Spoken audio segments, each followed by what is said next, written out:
Swear I won't forget this. Why do I regret this? In my mind reckless, thoughts are feeling endless. Sitting up, I'm breathless, anxiety's infectious. I feel so defenseless, betrayed and embarrassed. I hate being open, I hate being broken. I feel like an ocean filled up with emotion. Anger ain't a potion, rub it on like lotion. I can feel it soaking, reopen, the scars have awoken. I can't move on till I let go. I feel so lost, never at home. Need to be strong, every breath hope. Cause I can't move on till I let go. I can't move on till I let go. I feel so lost, never at home. Need to be strong, every breath hope. Cause I can't move on till I let go.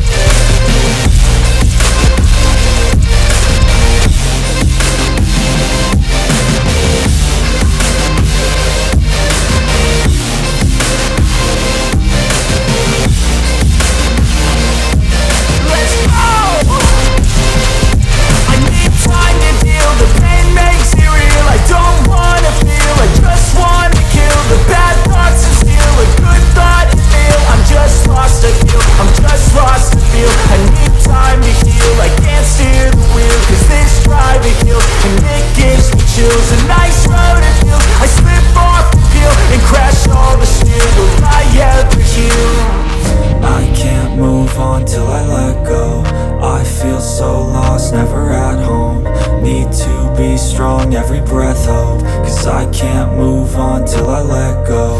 I can't move on till I let go. I feel so lost, never at home. Need to be strong, every breath hope, cause I can't move.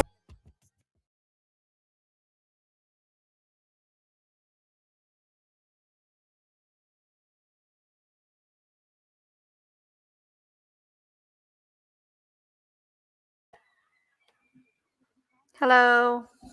Hello, everyone.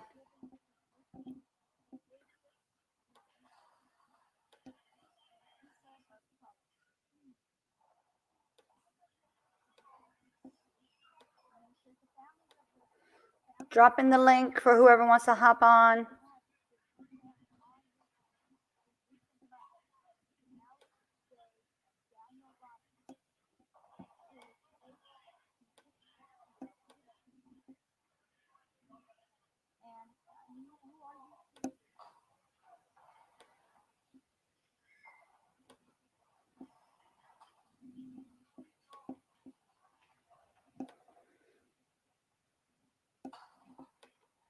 Hold on.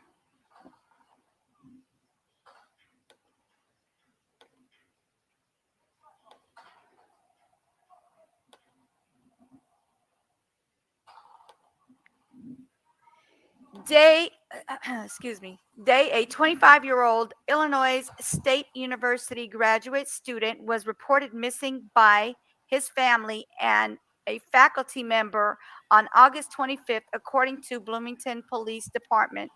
His family could not reach him after they spoke on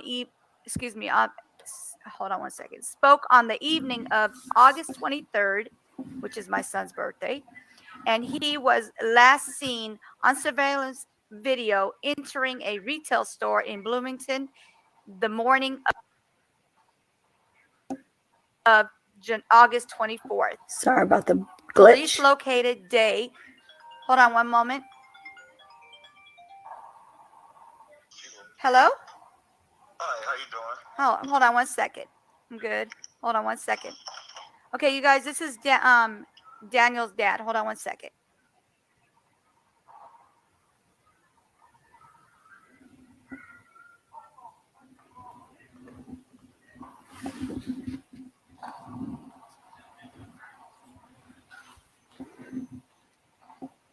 So this is when I was interviewing Daniel Robinson's dad about his son being missing from Arizona.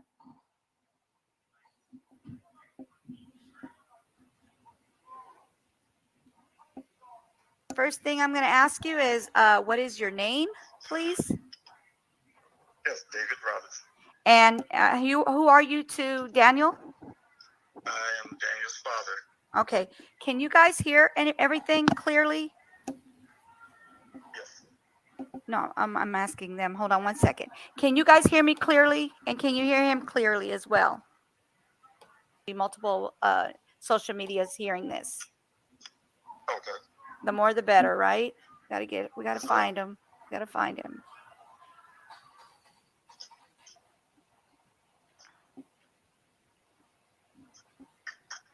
Hold on, let me make sure they could hear us first.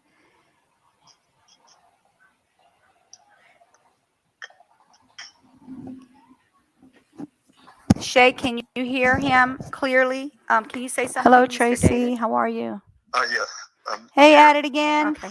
Can you guys hear him clearly? Okay, cool.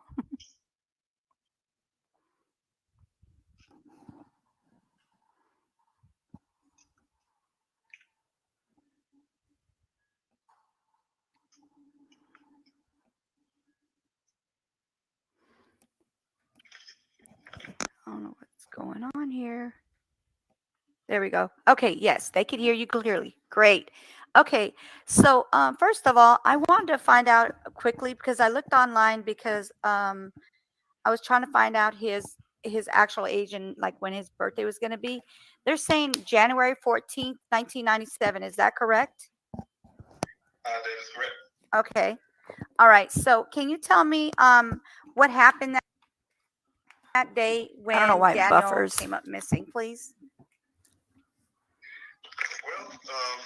Well, initially, Hello, we Tracy. didn't know Thank you he for was coming, actually darling. missing. We didn't know that he left his job and he didn't return his job. I was alerted. I was in Columbia, South Carolina, at home. I have a daughter here in Phoenix. She got alerted from one of Daniel's co-workers that came to her house, her apartment, and let her know that Daniel wasn't on a job. From that point, she decided to call me. I'm not sure if she called her mother, but she called me and let me know, hey, look, we're looking at Daniel. They said he was on his job and somehow he left and they don't know where he went. So at that point, it wasn't very striking at first. Of course, we have a big time difference from Arizona to South Carolina. Looking at the time, things didn't get really bad up front because, of course, trying to be level-headed. My daughter called me about it, so I had her to go go around, search his apartment, try to talk with his friends, see if he decided to go somewhere or something. After I started looking at the time, we couldn't locate him. It's getting over 6 hours from his job, saying that, the last they seen him on his job. That's when I knew, hey, something's not right, because Daniel, he'll never go any time longer than 6 hours in a way without telling anybody where he's going or what he's going to do for that day. So Welcome. that's when I start doing a little bit more worrying as a father. I alerted his mother then, called her and let her know, hey, look, Daniel's hasn't been seen over 6 hours. I'll be putting the update on there afterwards. That's not like him. So I decided to call the police department. I first called Tempe. My son is a resident of Tempe, Arizona, and so I called the Tempe Police Department. Those guys in turn told me to call Buckeye because that was the last place my son was seen. So I go ahead and call them and go ahead and put in that missing person report, but they rejected it first, explaining to me that he's over 18 years old. It takes at least about, I think they gave me 12 hours before you can put in missing person. And I laid up time difference from my home and here in Arizona, and I had like 3 hours left or so. Waiting those 3 hours out, a little rough. Wait them out, call them back, say, hey, look, it's been 12 hours now. We need to do something about it. Buckeye Police Department was at front. That's Officer Cruz. He is very helpful. He's kept contact with me. He put in a missing person report for me. He must have called me, seemed like every 10, 15 minutes. Of course, I wasn't getting no sleep that night. I wasn't willing to sleep either. I needed no answers. Constantly calling me, telling me some updates, what he was doing. He's going to talk to some of the coworkers. He even drove up the area. I think the road at the time I didn't know. It was called Sun Valley Parkway. He drove up and down Sun Valley Parkway to see if he's on the side of the road or anything like that. He in turn also hello, Jeanette. Thank you for coming. And then the next morning, of course, I asked him, he sent somebody out. She said he couldn't do that because it was late. They couldn't get a bird in the air at night, so they'll try something in the morning. Of course, I talked to them the next morning. Look here, y'all looking for my son? He said he tried to talk to his supervisors to get a bird in the air to go search. Because what he was told, what I was understanding at the time, my son drove off into that desert from the eyewitness that was there, the last guy to see my son. Okay, and who was this person that saw your son last? Well, the way it is, my son, he's like I said, he works for this company, MiSsInG New World. He's a field geologist for them. You know, he went to school to be a geologist. They hired him on as a field geologist. His job is to go out to certain well sites all over the area of Arizona. I'm sorry. And he usually it's usually him and whoever he meet at the well site. A representative from a drilling company will always send one person. His company send him, for instance, coworker with anybody. There's always two of them at the well site at any given time. He was sent there to meet a guy from a company called Weber at the well site. He met the guy on the road out there from out here. They drove down to the well site in the desert out there. My son decided to end it's 9 o'clock in the morning, end the day because it seemed like it was going to rain. They had a discussion about that. According to the gentleman, my son got in his vehicle, kind of waved, left the site and drove out west into the desert. That's where he was never seen again.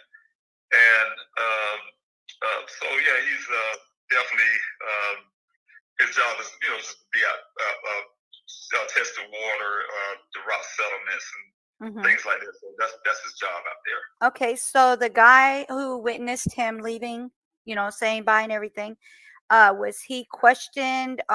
Did they see if everything what he said was credible? I don't know if they seen it was credible, but that's how I got the storyline. The storyline came from the Buckeye Police Department when Officer Cruz said he spoke with the workers, which was one of the guys that seen my son last. Is also when he say the workers, he's talking about the guys at my son's company at the work site. So I'm not the work site at the well site, but his job. The only two people that was at the work site that day at that well site was my son and the other gentleman from the company Weber. My son works for MiSsInG New World. But yeah, they did question him that night. Officer Cruz said he questioned him that night, and that's where the story. That's when I first heard the story. Thank you, Pat. I appreciate that. Made a west turn out there in the desert and disappeared in a sense, So that's one of the things that prompted me also. It's okay, Tracy. You're not the only one that was doing that. They didn't put that bird in the air the next day, next morning. It was canceled. What officers told me it was canceled. How do you like my Nightbot? Wrong man. Unless he was out there, we reported him as suicidal or something. They weren't going to do that. So that prompted me to get my vehicle and start heading out to Arizona because that was an acceptable answer for me. But in the process of that 3-day trip, by the time I was just getting here in Phoenix, I had an auntie from Philadelphia who was able to get into contact with the Buckeye Police in some way. She was able to convince them, with at least stuff they told us, to get the Firebird in the air from Phoenix Police Department to go out there and search. Wow. Okay, so what is the name of the police that you've been talking to and dealing through?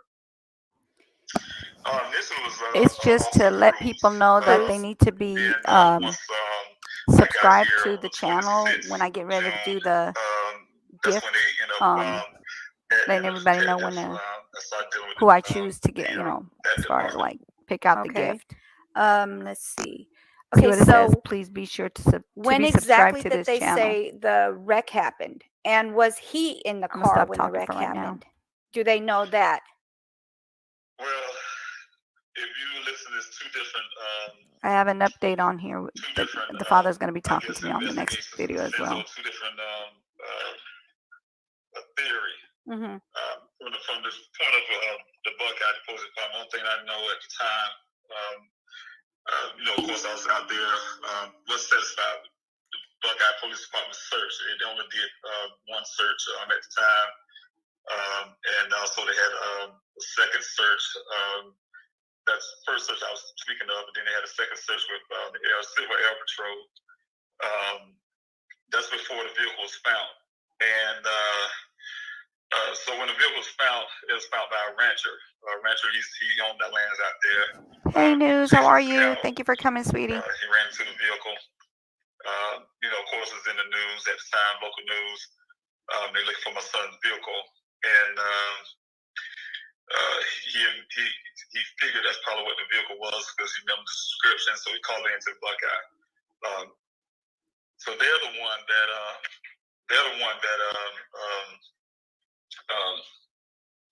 I'm sorry, they're the one that Located the Jeep? Right, it's actually the rancher located the Jeep and called them in. Okay. Now, from the Buckeyes' perspective, they was telling me that, yes, it appears the vehicle rolled over, went down a ravine, 20-foot ravine, rolled over several times. I think kind of nosedive or something, and then landed on its side. They tell me the airbags deployed. My son appeared to have a seatbelt on, and there was no blood in the vehicle. And what was explained to me is that, you know, Officer Detective Diffin was asking me about my son's clothing, what type of underwear he wears.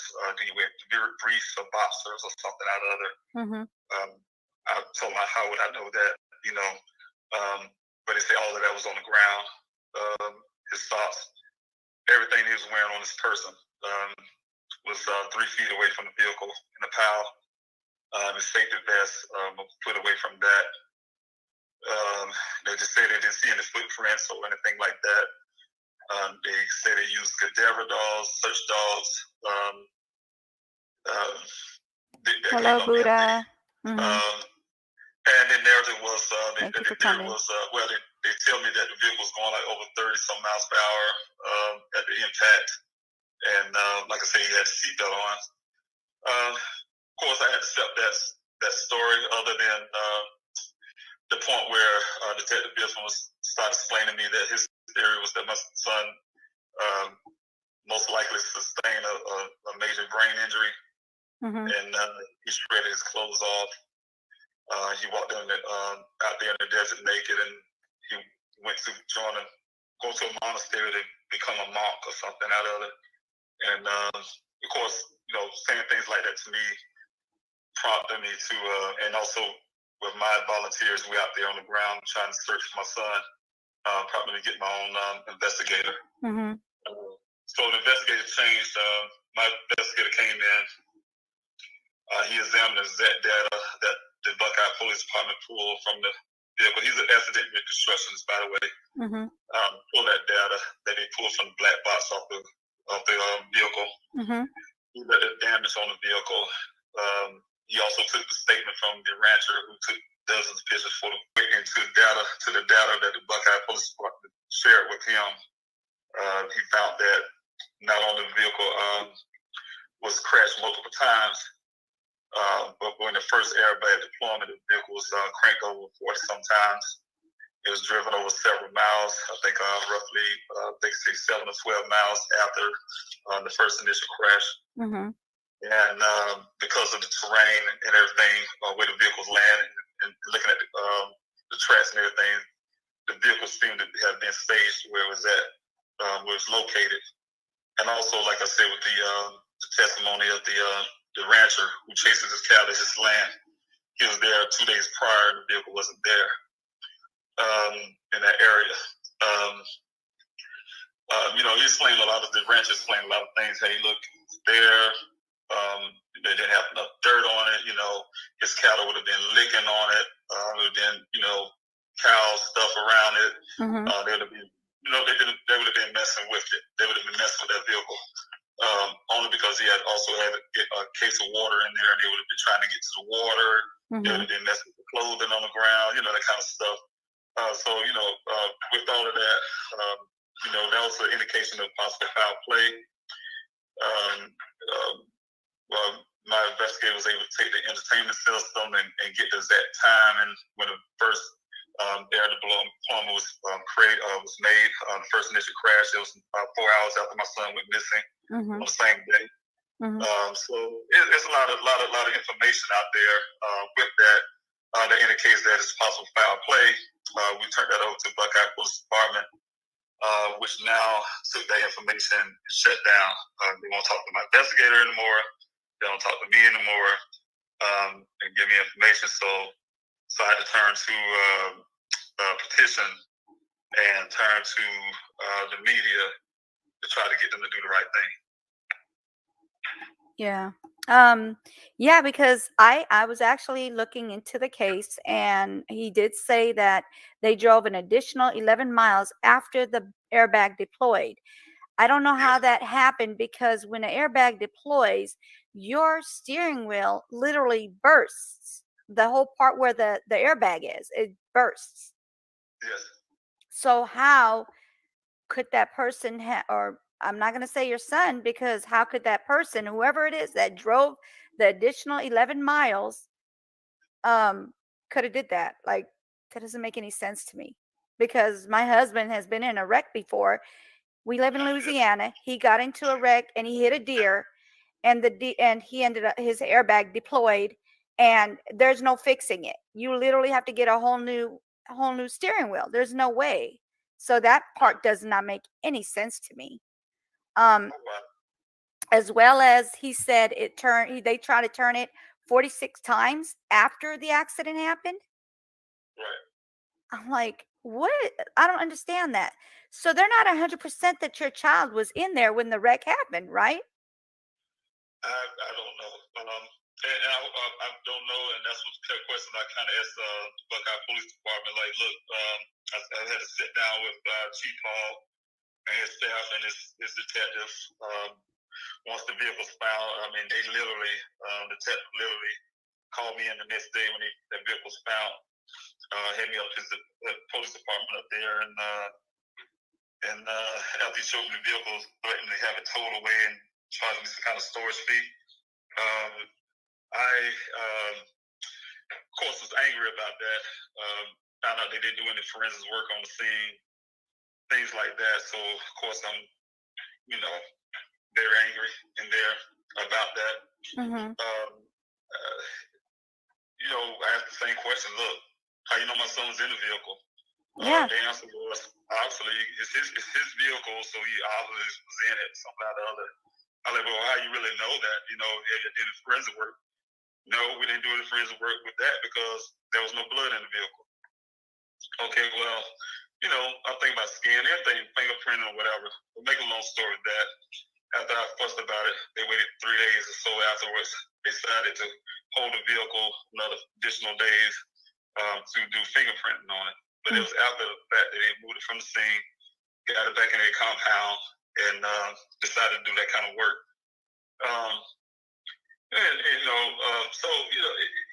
That's the question I always have myself. Like, look, how you know my son was there? Nancy, real quick. Nancy, can you hear me? Sometimes people wipe away blood, and in order to find the blood, they have to spray luminol.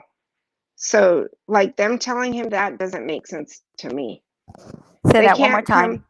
You like knew, some not Nancy. Nancy. I'm sorry. Sometimes, Go ahead. sometimes, like if somebody like there's blood, people try to wipe it away, so you can't physically see the blood. And in Mhm. order to find the blood, they spray luminol. Right. So how do they tell him there's no blood in the vehicle if they didn't spray luminol? That I don't know. I don't know if they did or didn't. You know what I mean? Yeah. I don't know Well, if they did or didn't. luminol would have been part of the processing of the vehicle. So Mhm. he's saying that they're telling him they didn't process it because they didn't see blood. But everybody knows you can't always see blood. There's a way that they have to look for the blood Right. Especially like if under, it's getting cleaned up. yeah, under a black light or something, Mhm. Doesn't make sense. No, So, it doesn't. It really doesn't. All right. But I did have a talk with the father again, so it'll be an update on it. Never get okay. answers for, I guess. Oh, you were going to get answers because hopefully, this gets out there because I was dumbfounded when I found out that nobody knew about this, about Daniel. There's a bunch of cases that are out there that nobody knows anything about. And I'm really dumbfounded by this because, like, it's a big thing. It's not something small. It's a big thing. Why doesn't everybody know about this? They have certain cases that are blown up to where everything gets taken care of within weeks of it happening. And here's this case since hold on one second, let me see, June 23rd to this date, and he's not found. And then they don't even know if he drove that car, if he was in that car when this wreck happened. But they want to say that they don't want to go look into it because, excuse me, I get very I get upset when I hear things like this, so I kind of can't get my words out. But I just don't get how they can sit here and tell you they're not going to look in there and investigate the car, and because there's no blood, there's no this or that.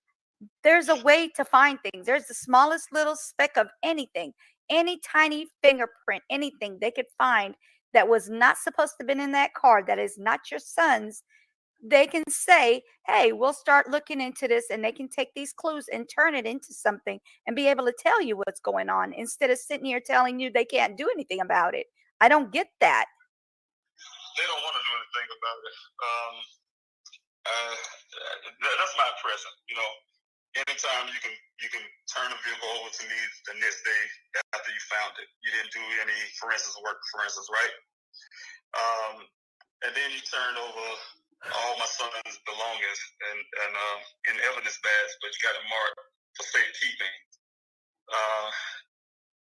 You're not planning to do anything with it. You're not planning to do any further investigation. They came on, Buckeye Department came on a week later and say, hey, we exhausted all our leads. There's no foul play. We exhausted all our leads.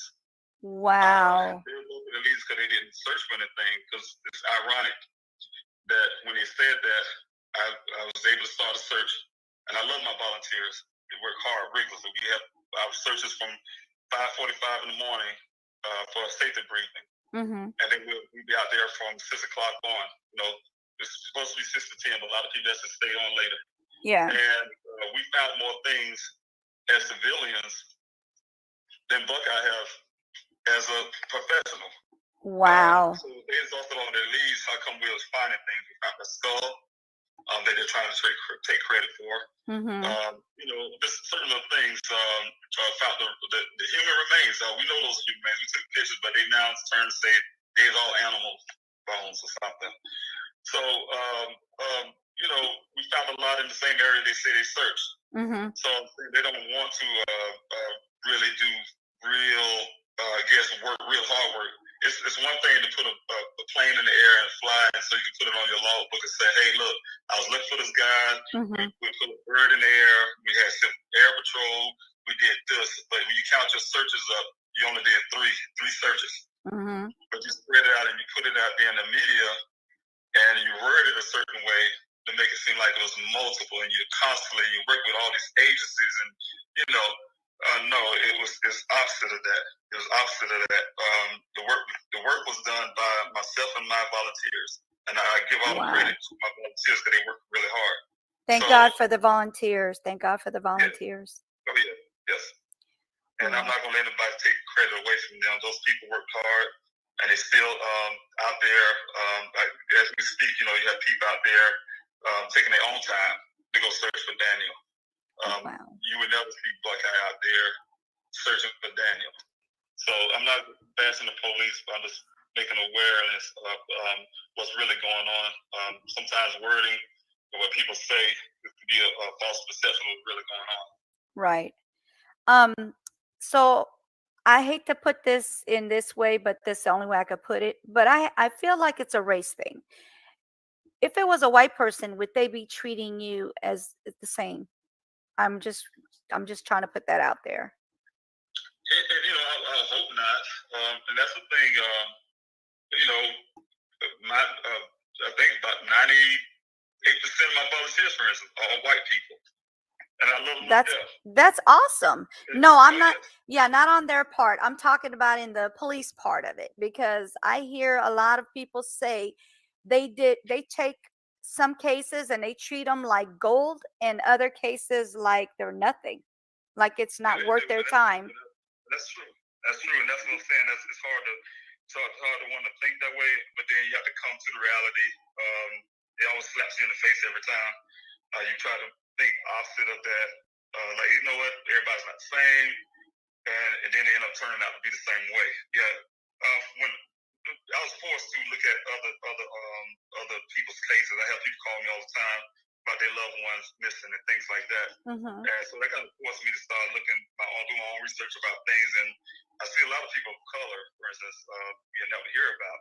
Right. And I'm like, why is that? And so it do make you kind of wonder sometimes. Yes. What is going on? Yes. I mean, like I said, like they got this case right now that they just found the girl.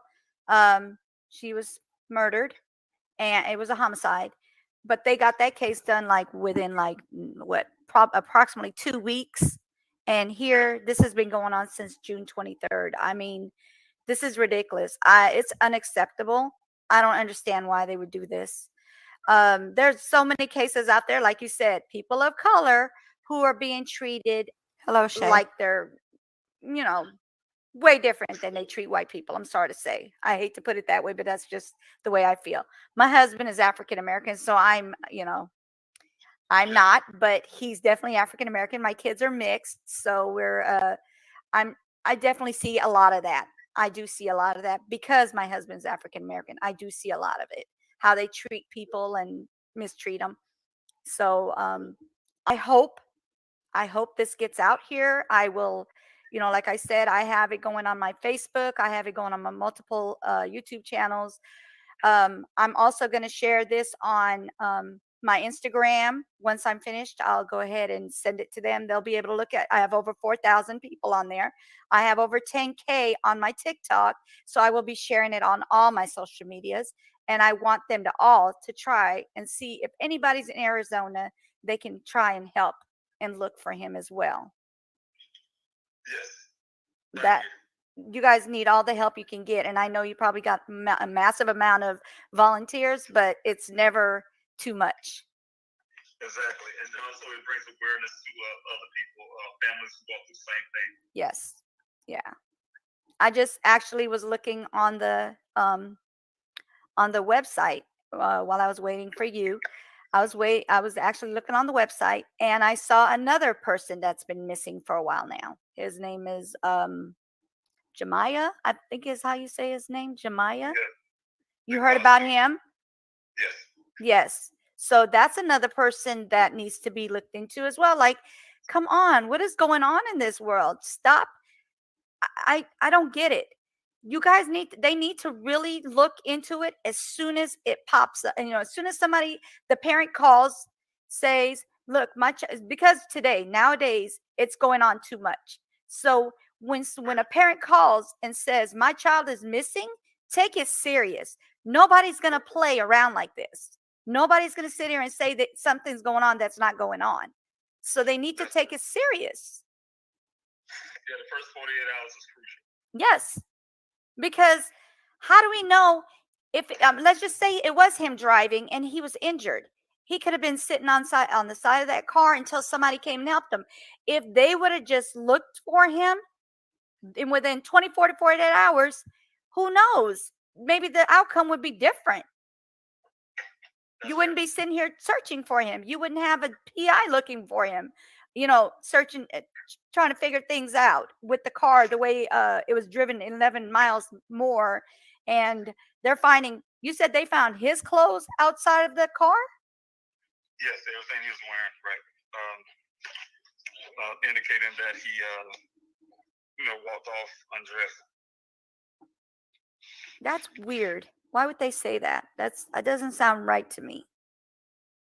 Yes. So does that sound right to you? Like why would your child, like, your kid, would your kid do something like that? Like just take his clothes off and just go? No, I know he wouldn't do that. No. And the fact that it's his Buckeye police department collected all those items, and like I said, batted up and gave it to me. I never opened those items or the badge they gave me. I turned it over to my investigator once he came on board. And one of my searchers out there, my investigator came along, his team to do their job. They ended up finding one of my son's socks near the work site that he went missing, which is only 2 miles away, about roughly 2 miles away from the crash site. They found the vehicle, but they found a sock out there. He thought it was weird. He took his proper protocol of canvassing that little area, look for stains, and then out of curiosity, he was able to get that bag opened the proper way, evidence bag, and lo and behold, that sock that they found out there matched one of the socks inside the evidence bag. So that indicates something happened near that well site. So a lot of that is, at the same time, they still come to a fact, say, hey, look, we're still not suspecting foul play. And the only thing I can think of them keep standing on that thing is so they don't have to do anything, because once they call it a possible criminal case, that means they have to actually do some work, Right. So, and that's easy for them.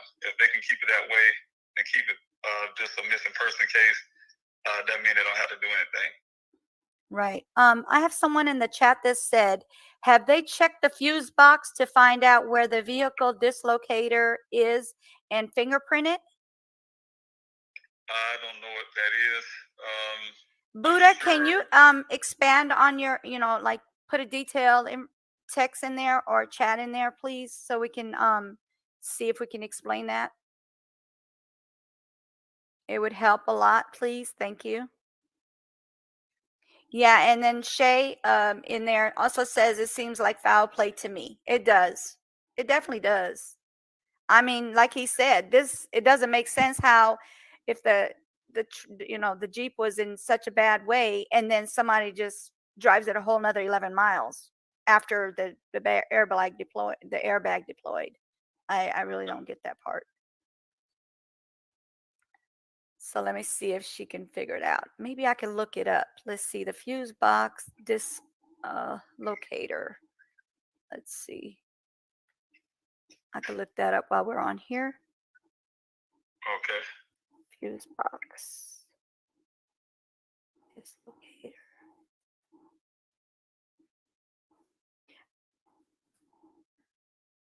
Okay.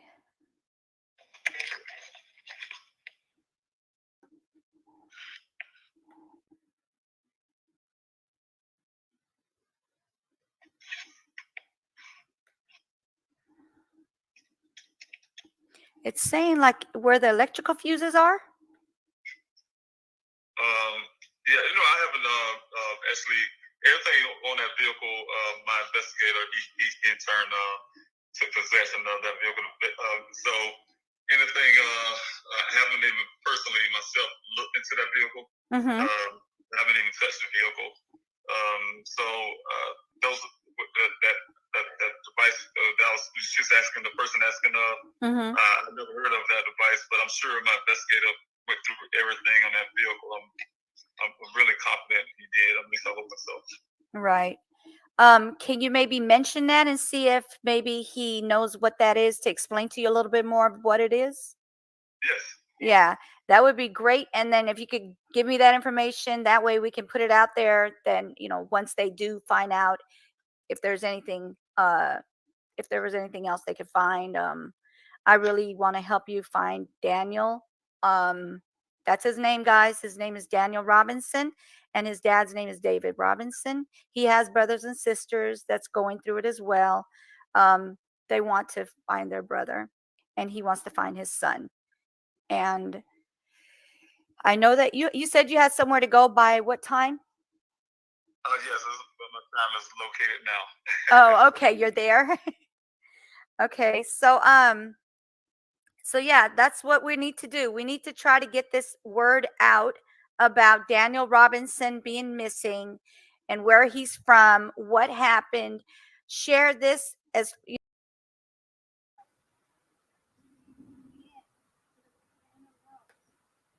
Okay, so I have the other part now, the update from the father. I just try to call him, but like I said, he's a very busy man. So hold on one second.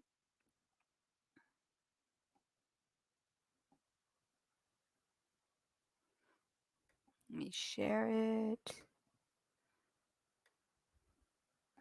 And anybody that wants to hop on, you can hop on. I will send the link.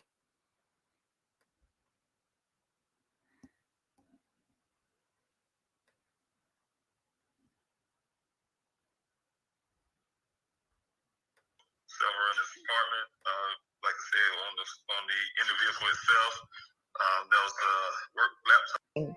The chief received a page. I think everybody in that room knew something had happened. I was sitting next to the police chief at that time named Jared Stout, and he got. There we go. Oops, now I look like I'm tired. Come on, stop. Recording information devices. Oh yeah, you have a lot of that. Okay. Yeah, hold on. I don't know why it did that. Several in his apartment. That we wanted to ask you. Okay, so did they ask the coworker what Daniel was wearing that day? Happened. At our top story tonight, a man and his dog discovered a badly decomposed body. Sorry about that, guys. The discovery made in a It's not lit. I don't know why it's acting up. There it goes. Is this it? It's always something that goes wrong. I swear to goodness. So did they look into any of that? Okay, so I just want to let everybody know I am talking to Daniel's father, Daniel Robinson. Okay, and these are the questions that I had. We were sitting down and we kind of went through some questions that we wanted to ask you. Okay, so did they ask the coworker what Daniel was wearing that day? I didn't hear anything in the police report, and none of that was ever given to me by the police department of that kind of question. No. Okay. What about, does Daniel use any kind of tablet, laptop, or any kind of recording information devices? Oh yeah, you have a lot of that. Okay. Yeah, we found several in his apartment. Like I said, on the in the vehicle itself, there was a work laptop. That was, of course, a cell phone. Okay. So did they look into any of that, into any of those devices to see any information on anything? Yeah, I was told, Buckeye Police Department was able to access that the phone itself, and that was done through my daughter. She, my children, they kind of share passwords to each other, so they was able to get in there, his cell phone. And also, since everything's turned over to me, and I gave it to my investigator, he in turn now have possession of all the other electronics that Buckeye don't have, of course. That was in his apartment, things like that. Okay. And what was the last time the phone was used? What was the last time they used? Well, the last time he used the phone, and where was it pinged from? And that's the thing. Buckeye had never gotten a ping location on that cell phone, of course, because they didn't get a warrant, and they didn't never get a location of his Uconnect in this vehicle, because of course they're saying they didn't didn't get a warrant. Well, then they backtrack and said, yeah, they did look at the UConnect and got all 0 grades or something. I don't know what that means. But to your question, I forgot your question. No, I was saying like the ping from the phone.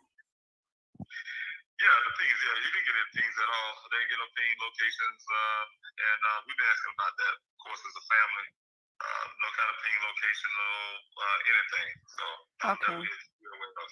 Did he have any female friends that he might have been involved with? No, not that I know of. Of course, he didn't have a girlfriend at the time, so he went missing. So I don't know anybody. No. Okay, so he did have a girlfriend, though. You said, No. or did not have a girlfriend. Okay, and when did he move to South Carolina? You said, I think you said 2 years ago. Yeah, he came from South Carolina. About 3 years ago now. 3 years ago. Okay. Right out of college. Okay. Landed his first job here in Arizona, in Phoenix. All right. Been working there. Okay. And did the company help you in any way to like locate him, give you any information to where he might be? No. The only thing I got from his job matrix is the initial looking for him, because he didn't. I guess when he left the job site, it was given to them, and they went to my daughter's house asking if he showed up there. That's the extent of their search. They didn't go in the desert. All the time, make sure anything with the desert searches on my searches, they came out to assist. Like, for instance, they would guide you in at the gate. That's the kind of thing I asked them to do. They guide people in at the gate to our command center. They also joined in on the foot searches with the search that I created. But anything other than that on their own, no, they haven't did anything, any kind of search at all. Okay. And what day was that the guy, the owner of the property, found the Jeep on his property? That was on July the 19th. July the 19th. Okay, so that was basically a little under a whole month before he found that Jeep, correct? Exactly, right, exactly. And then he found it like 2 days after he already been out there, and he said there was no Jeep. That's what I was about to mention. Yeah, he's been there through there several occasions, according to him. Of course, he chases cattle. He's, I think, 4th generation owner of that land up there, cattleman. And he said, yeah, he's been through there many times, and that vehicle wasn't there. Wow. Okay, and how far is this place from the border to Mexico or to the border?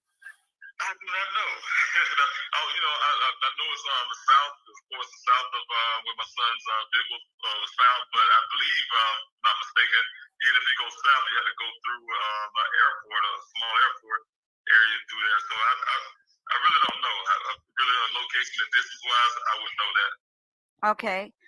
The other question I had was, how did it go with that on Saturday, searching for him with over 1,000 volunteers? How did that go? The search itself, of course, we was happy to get the over 200 people that did show up, and I'm grateful for that, because we need everybody and any help that we can get. So I'm always grateful for anybody. I don't care if it's 20 people. Just right. The point of people showing up is beautiful. As in for the 1,000 signatures and sign up, I think it could have been a little error there, but at the same time, that's the information that was given to me at the time when I was out saying, 2,000, 1,000, 2,000. That was the information that was given to me that signed up on the website. So, but like I said, I'm grateful for the people that did show. Okay. Let's see. So they didn't find anything else? Nothing new? Yeah, I myself and my investigator, we went down to washes. Of course, that's our main concern. Like this Saturday is going to be mainly, we have some people with ATVs, 4x4s, things like that. Those type vehicles go down in those washes and down that river, and also near the canal. We're working on that area. And last weekend, I did find some bones.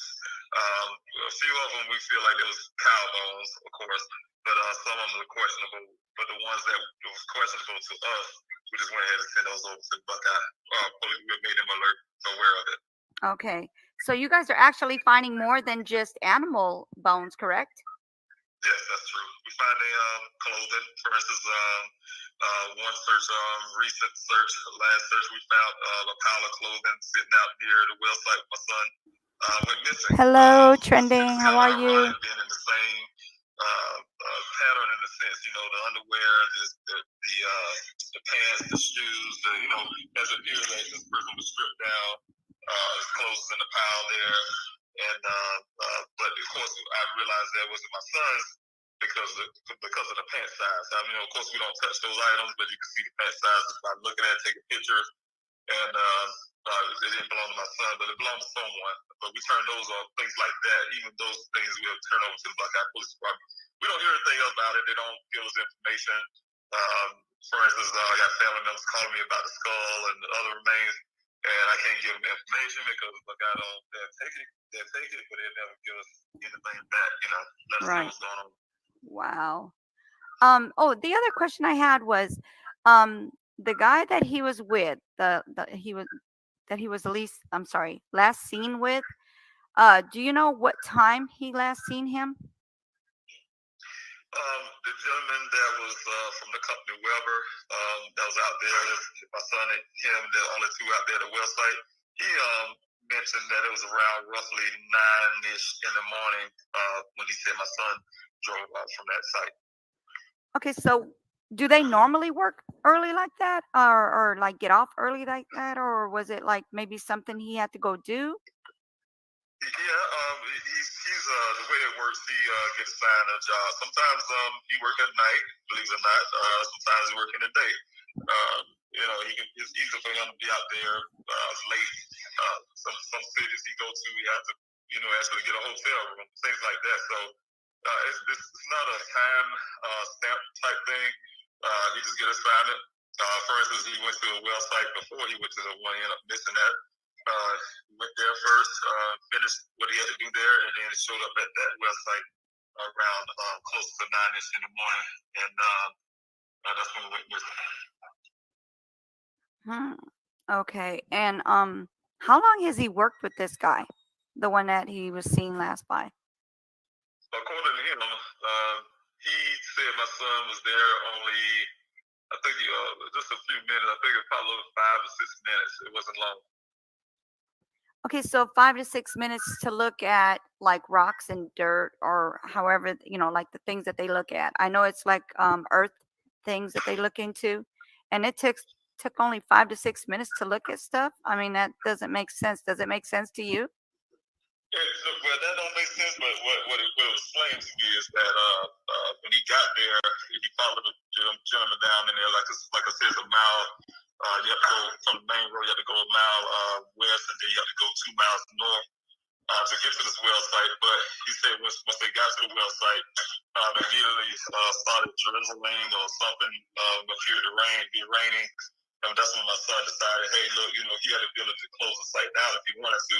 But hey, look, if Phil coming in or rain coming in or whatever, do you want to go back to Phoenix? Let's just go ahead and get shut it down. Of course, the guy that was there, he decided he wanted to stay. And that was just a conversation they had. Hey, he decided to stay. I think sales on the pass or something out of other. And then he said my son pretty much waved him off and got his vehicle and drove off. So. Okay, so was there any sign of rain? From what he's saying, it sounded like it was supposed to start raining or drizzling, but was there any sign of any rain? Like, did you guys look into like the weather for that day? Yeah, the weather for that day, it called for a slight chance of rain. It wasn't like a pour down or anything like that, because even if on his testimony, because I know the forecast was slight rain, but on his testimony, he was saying that the rain didn't last long. It drizzled a little bit and then stopped. Needed to stop kind of quickly. Okay. So they normally, like, as far as like you said, like he does work at nighttime, and he also works. It's just not there's not a set time, right? But he's saying that it was drizzling, and then there was no sign of it like raining, where they could actually see if there was any water in that area where the supposed uh, Jeep had the wreck. Right, exactly. It wasn't raining. There wasn't a sufficient amount of rain to cause, for instance, the washes to run, or that river, that big river. I can't never say that name, but Haciana or whatever. Name that river. It wasn't enough rain to cause that to run. Also. Okay. So did you ask the owner if it like if it drizzled that day, like he would be able to tell you yes or no? Yeah, exactly. That's where I got most of my information from the rancher. He said, yeah, it was a sniff of rain. He said, when it rained, it only literally rained like 1 or 2 minutes, and that was it. Okay. All right. Let's see. Does anybody in the chat have any questions for Daniel Robinson's dad? He's on the phone with me right now. I went through all the questions we talked about last time, Just Star. So if you have any more questions, we can go ahead and ask him right now since I was able to catch up to him. He's a very busy man. So if you guys have any questions, go ahead and put it in the chat. Yeah, because they were like, "Oh, he only did it on the phone." I was like, "Yeah, I'm sorry, we couldn't get on the online. It wasn't working for him. There's nothing we could do." Walking out the door as I'm talking. Yeah, I figured that. Yeah, yeah, I figured that. And they're gonna go back out when again? Well, we're going back out for our search. I have a search on Saturday. It'll be at 6:45. We have people direct you in. If you come down to Sun Valley Parkway and Cactus Road, you'll see personnel out there to direct you into our command center. Okay, so this is all just near where the incident happened. Right, that's correct. We cover both the crash site, and where the vehicle was found, and also the well site areas and farther out. Okay. Oh, I had a quick question. Okay, from the job site to that area, how far is that? How many miles is that? Well, Buckeye would tell people that it's 4 or so miles. When we check, it's only 2.5 miles. So it depends on who you ask. Okay, so real quick, and I'm gonna let you go after this one, but so if it's only like 2.5, 3 miles, and then you guys said you found the sock. I think you said his second sock. They found another one like closer to the job. Yeah, the sock that was original, the other sock was inside the evidence bag that the Buckeye Police Department collected from the crash site. Right. When I hired an investigator, he later found a sock near the well site. Once he was able to get into those evidence bags, he found the sock he found near the well site matched the sock that Buckeye collected at the scene of the crash site. So that was at 2 different times, of course, but the sock was a match to one of the socks that was collected. Wow. Okay. Well. Okay. So thank you. I appreciate that. Whenever you get a chance, call me if you wanna. Whenever you wanna get on the live, I've been able to get more people on here. They've stayed longer, and so I would like to be able to talk to you. They could, be able to ask you questions as you're on the panel. So if you could do that, I would appreciate it. And I hope everything goes well this Saturday. Hopefully this will be over soon. That way you're not, going through all this it seems like every weekend is when you're dealing with this. And I know you're dealing with it every day, but to have to keep going out looking for him, I hope everything, gets resolved. Okay, so please give me a call whenever you're ready to get on live. I'd appreciate it. I appreciate it. Thank you too. You're welcome. Reach out to me. Okay, no problem. You have a great day, okay? Thank you. Bye-bye. Okay, so that was Daniel.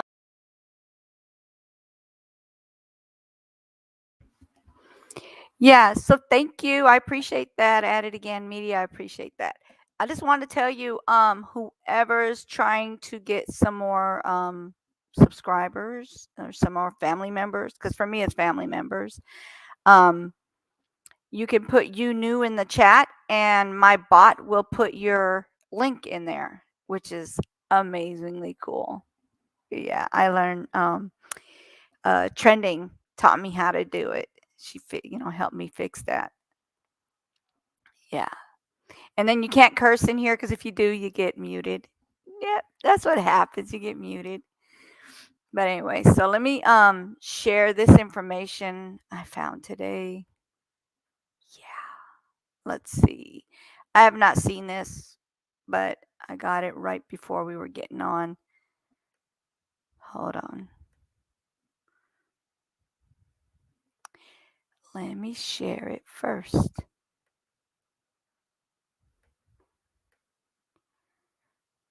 Give me a minute. Let me get off of this. Okay, there we go. All right, let me share it first because it doesn't do it.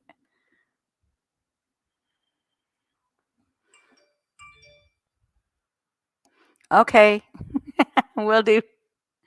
It was so easy. I couldn't believe how easy it was. Because, like, having that link was the easiest thing. All right, hold on one second. So this is new information that I got offline. Give me a second. That showed about another missing in America Hold on. case that we brought you last week. For tonight, about another missing in America case that we brought you last week. 24-year-old geologist Daniel Robinson has been missing since June 23rd after leaving his job site in Buckeye, Arizona. His blue Jeep turned up a month later, but no sign of him. His dad and also a private investigator have been looking on their own in Arizona in the desert for months. And we are getting some insight into his mindset in the days before he went missing. There are some text messages revealed in a police report from Buckeye Police that show Daniel was texting with a young woman leading up to his disappearance, and she turned down his advances.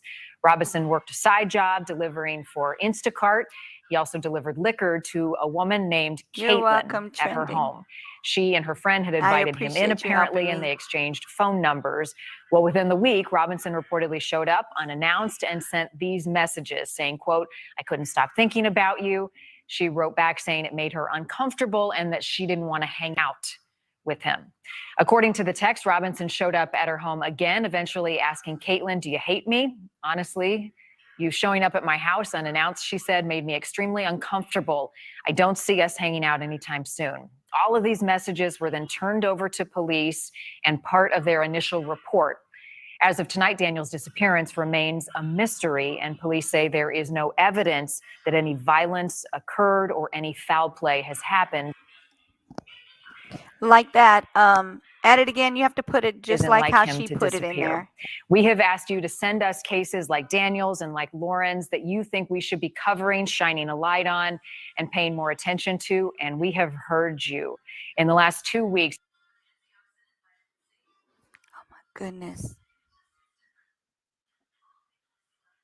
175 tips in 2 weeks, and we are combing through, reaching out to law enforcement in these cases, and we're figuring out ways that we can bring you these important stories and hopefully help solve them, bring some of these people home.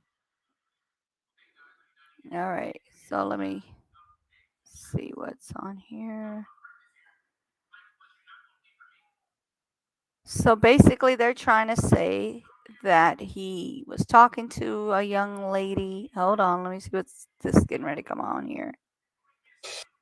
Yeah, we don't want that.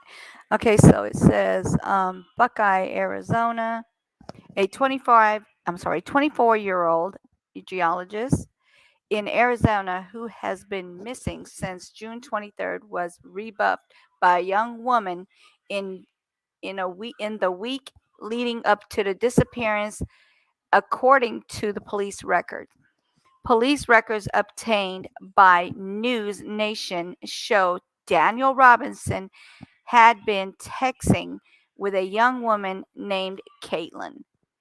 On June 22nd, the day before he was last seen, Robinson wrote his final message to her.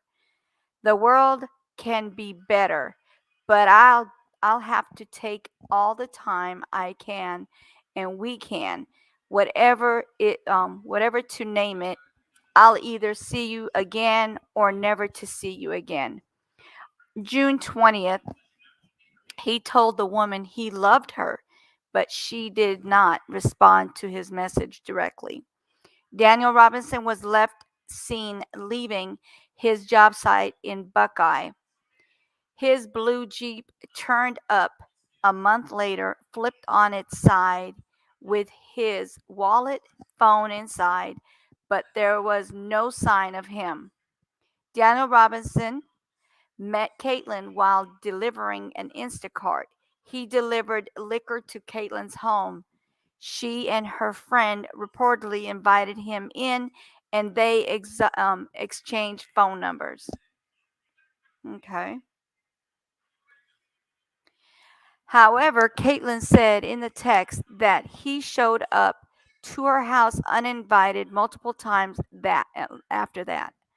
Honestly, you showing up at my house unannounced made me extremely uncomfortable, Caitlin wrote in a text to Daniel Robinson on June 20th. I will not be home. I will not be home today, but I don't see us hanging out anytime soon.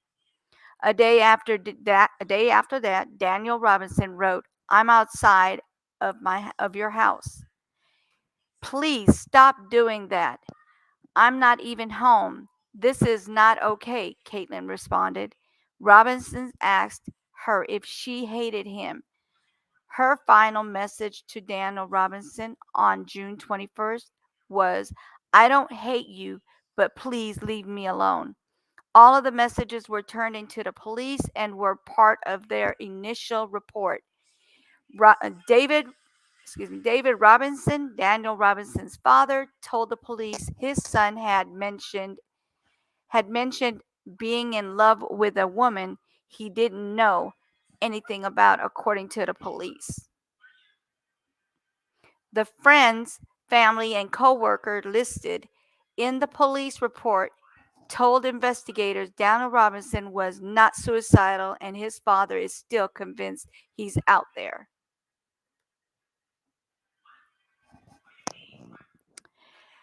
I have faith and I really believe I'll have my son back alive, David Robinson told News Nation.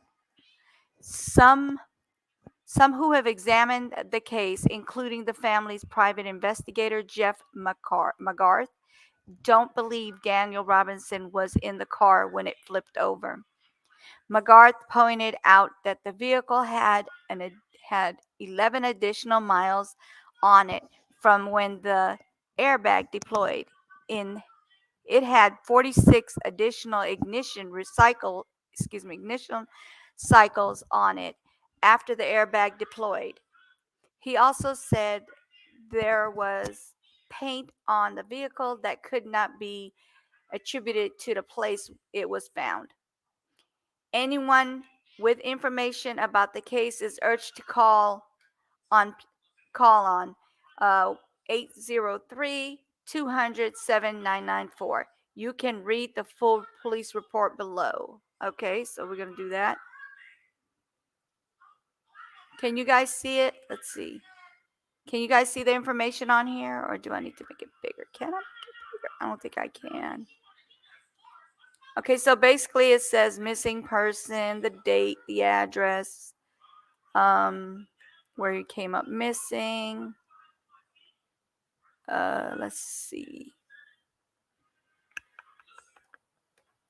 The circumstances, responding officer, his name is S. Cruz. Let's see what else they got. Maybe if I make it bigger. Can you guys see it better like that? No, it's probably the same thing. Okay. So let's see. Incident, missing person mentioned, Doctors Connect, Shell Manager. I don't know what these are.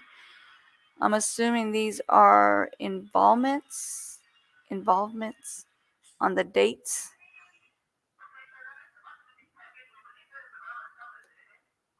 It's a lot of stuff in here.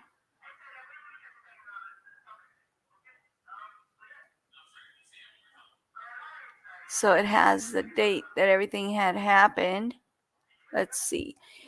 6/23/21 at approximately 19:04 hours, which means 7:04, I was dispatched to a telephone call for service reference a missing person.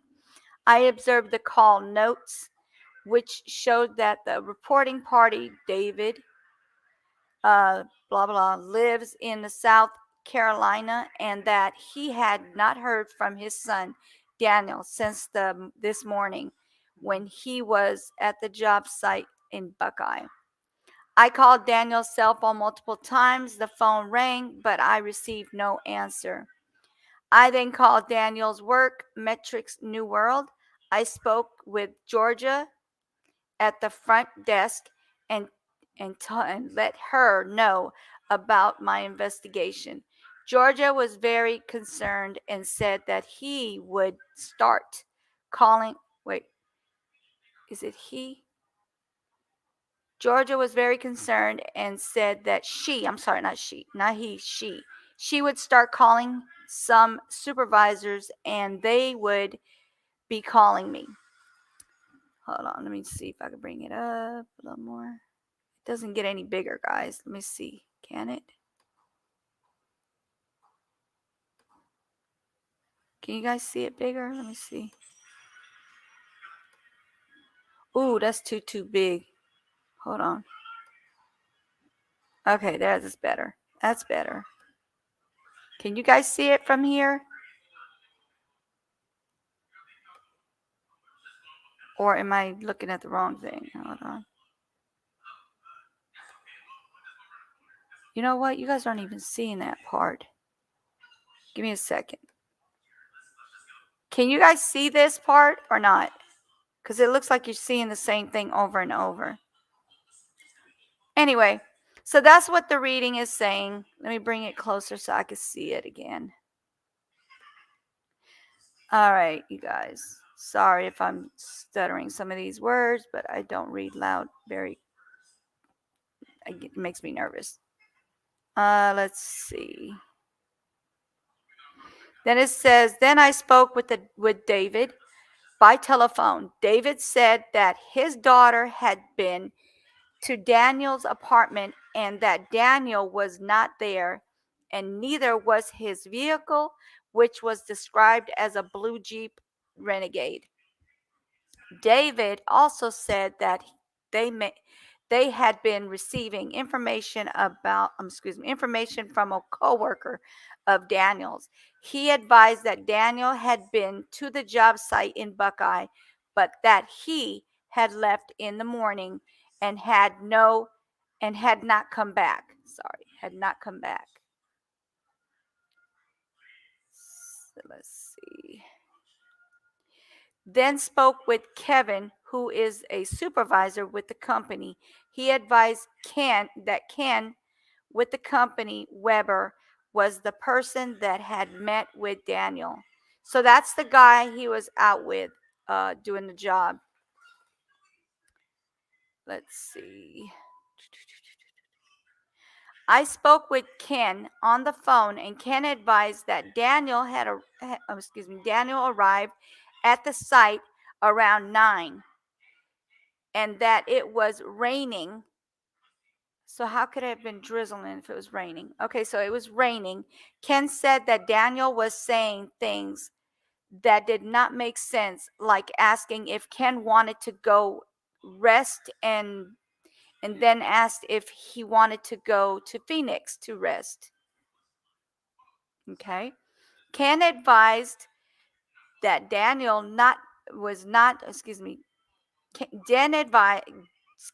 Ken advised that Daniel was not making sense with the things that he was saying, and that he was talking about things that did not make sense.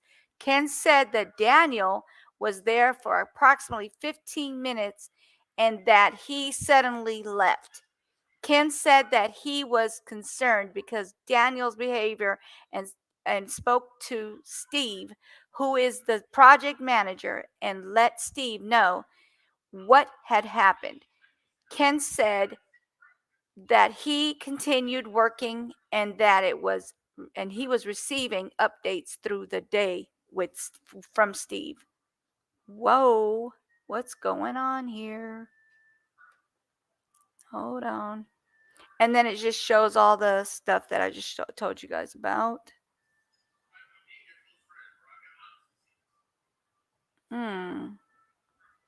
Okay.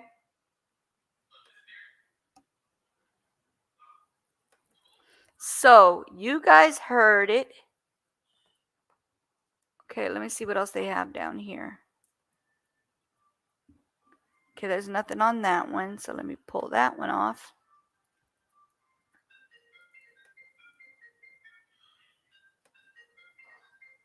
Okay.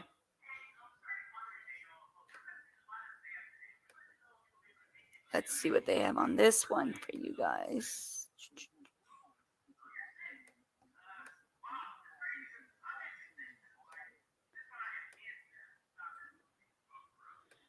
Okay.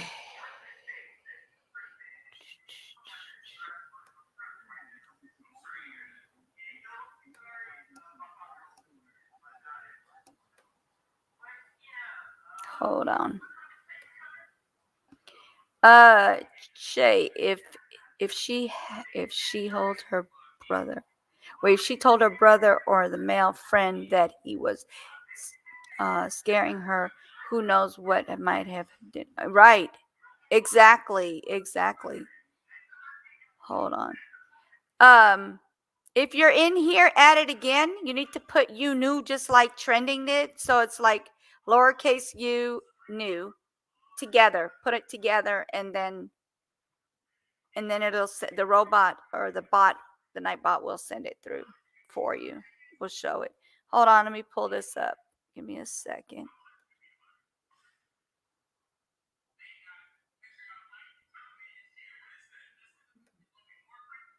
Okay. There's a renewed interest now in the case, and his family is hopeful for a breakthrough. Matt Galka joins us live from Buckeye with more. Matt? Yeah, guys, after 3 months and not much to show for it, the family of this missing man says the case of Gabby Petito, the Florida woman who went missing, has renewed interest in their son's case, and it's helping to put pressure on investigators to figure out what happened.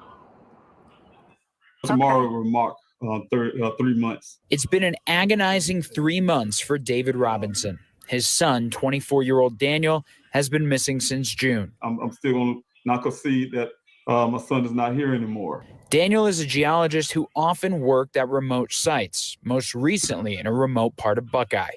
His Jeep was found damaged a month after his disappearance in July, but there hasn't been much since.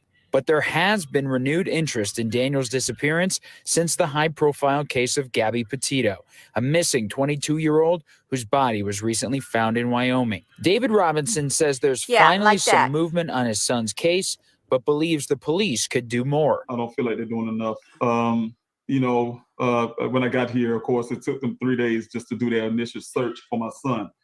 That's one day too late. I think a lot of times the problem is a person should be looked for within that 24 to 48 hour period, because anything after that is problematic. The police department says they continue to exhaust every possible lead and that the search remains ongoing. A dad's trying to find his son. That's the bottom line. We've tracked down every lead possible. We looked at all the phone data, the forensics. We examined the phone. We've retraced Daniel's whereabouts and what he was doing a couple days prior to his disappearance. And at this time, we have no proof or evidence that anything criminal took place inside the vehicle or outside the vehicle. Now, the family says they're working with their own set of private investigators to try and figure out what happened to their son. Buckeye Police, meanwhile, says they're working with the family and those investigators to also figure it out, but they can only go on so much. That's why they're urging people who may have any information about this man's disappearance to contact their non-emergency number. That number available on our website, fox10phoenix.com. In Buckeye tonight, Matt Gelka, Fox 10 News. Okay, hold on. Let me get in here before it starts putting stuff on here. Oh, too late. Okay, so let's see what it says.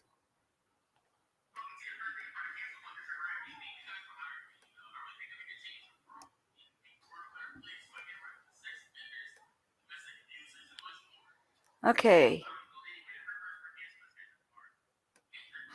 So nothing about the disappearance of Daniel Robinson seems to make much sense.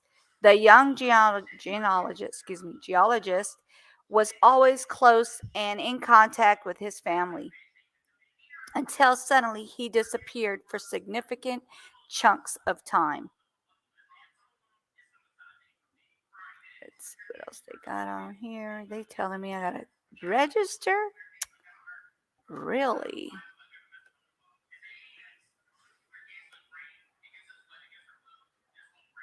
It's crazy how you have to subscribe to get to look at things. No, I'm not doing all that. That's extra. Let's see what it says now. Oh no. Okay. He was smiling. He was smiling, happy go lucky, and always loved to chat until suddenly he had a thousand yard stare and couldn't hold a conversation. A large 70 square mile search area by air and land failed to find any trace of the missing man for almost a month until suddenly his Jeep was found just short distance from where he was last seen. Police, private investigators, family, and friends remained baffled as what happened. It was a excuse me. It is nope, not it is. Is it foul play, a planned disappearance, an endangered missing person case? This is everything we know about Daniel Robinson and the bizarre circumstances that led to his disappearance in the hot desert of Arizona. Who is Daniel Robinson? South Carolina native Daniel Robinson, 24, graduated from College of Charleston 2 years ago with a major in archaeology. He moved to Arizona after landing a job with the Metrics New World in Engineering. You know what? Let me see if this is what's showing on here. Oh, you guys can see it. Okay, cool. He is described as 5'8" black male, black man, weighing 165 pounds with black hair, brown eyes, and a distinctive characteristic. He is missing part of his right forearm, including his hand. All right, let's see what else they got. He was keen outdoorsman, musician, traveler, who was always close to his family and remained in contact with his parents and siblings. Family, friends, and co-workers said he's really a happy-go-lucky, loves to have conversations and always smiling. Let's see.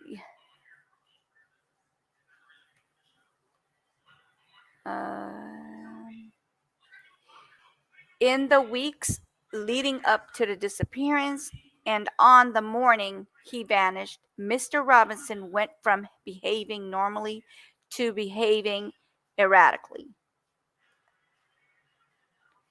He made some comments. Family thought were odd, and one day he left his apartment wide open and disappeared from contact for a significant chunk of time before returning. Last time and place he was seen alive, he was last seen by a co-worker, Ken Elliott, at a well site near Buckeye, Arizona on the 23rd of June around 9:15 local time. That was 9:15 a.m. local time. The pair had met for the first time that morning to assess a remote drill site in Arizona desert. The job site was near Sun Valley Parkway and Cactus Road in Buckeye. Temperatures throughout the summer climb well above 115 degrees, and there's next to no shelter. Mr. Elliott told the Independent that Everything seemed fine as they discussed the weather and the job. But within a matter of minutes, Mr. Robinson demure changed from normal to distracted. He was just looking off into the desert. He had a very, very distant look in his eyes. Mr. Elliott said, whenever he'd turn around again, I would look at him and he would look into his wait. I would look at him and look into his eyes. The first thing I thought was maybe it was drugs or something, but his pupils were not dilated. From the standpoint, everything appeared to be normal.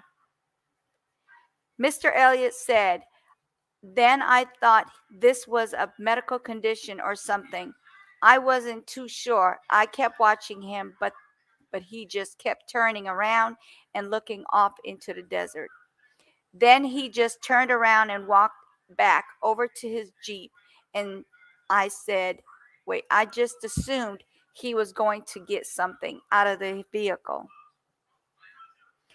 And he opened the door, got in, sat down, put on his seatbelt. Then he looked at me and just waved at me, backed up, and took off. While family and friends described Mr. Robinson as happy-go-lucky, Mr. Elliott said he didn't see that side of him.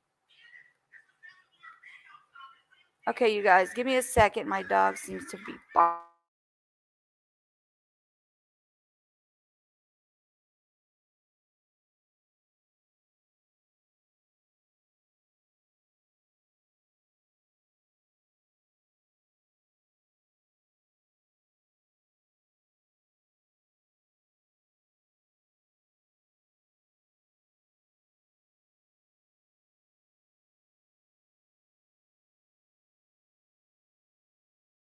Sorry about that, guys. Let me go back. Let's see, where was that? Let me see that side of him.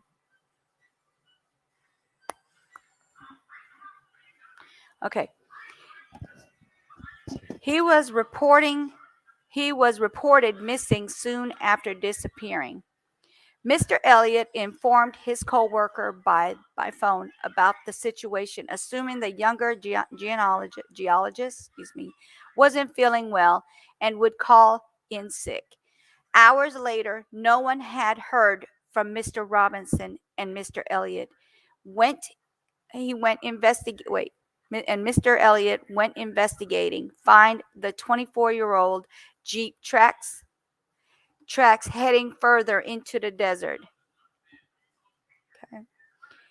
When I saw that, my heart sank because it just told me that he wasn't going home, Mr. Elliott said. Something was really not right. Father David Robinson told the Independent that the family in South Carolina became concerned after his son failed to check in the same day, which was unusual.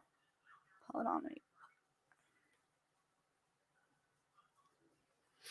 He didn't know what was going on. What was going on. We know Dan does not ignore his phone calls, Mr. Robinson said. I imagine his phone ringing and ringing and ringing for, I think, almost a day. And then finally, I guess the phone died or something, or somebody cut it off. Somebody cut it off. After that point, it goes straight to voicemail.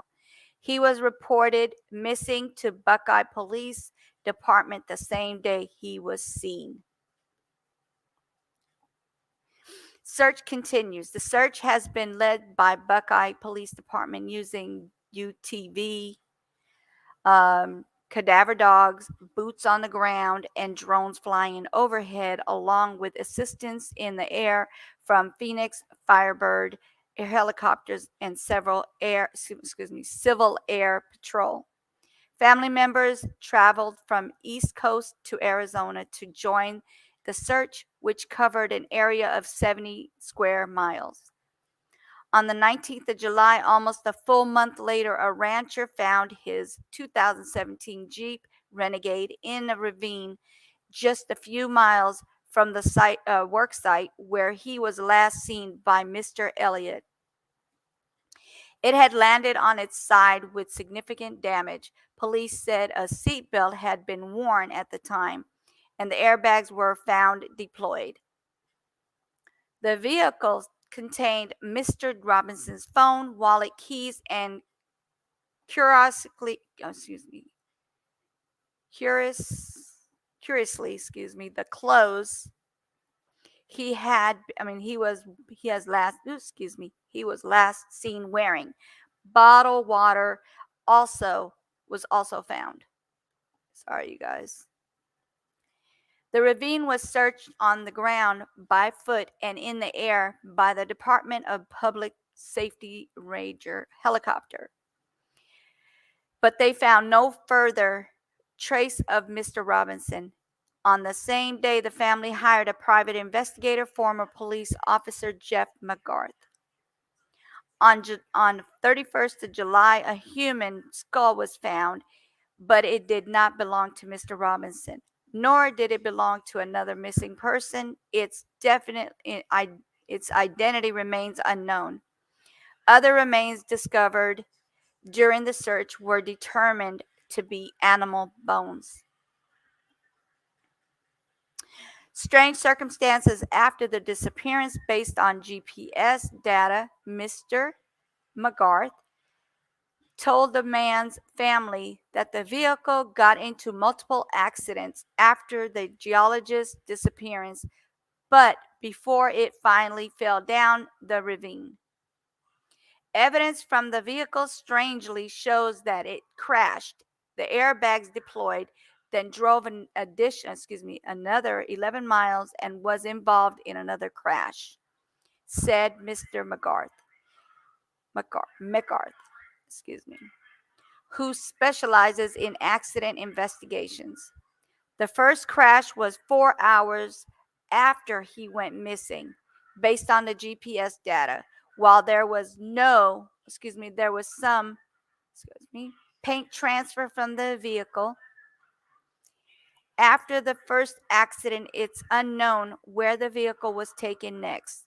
Mr. McGarth said that after the airbags deployed, the ignition was turned on at least 46 more times during the additional 11 miles put on the Jeep. Wow. It was found only a few miles from the place Mr. Robinson was seen, in an area that had already been searched. Wow, that's crazy. Okay. Because of the rough terrain, the vehicle was not clearly visible to the crew searching by air and foot, police said in the press release.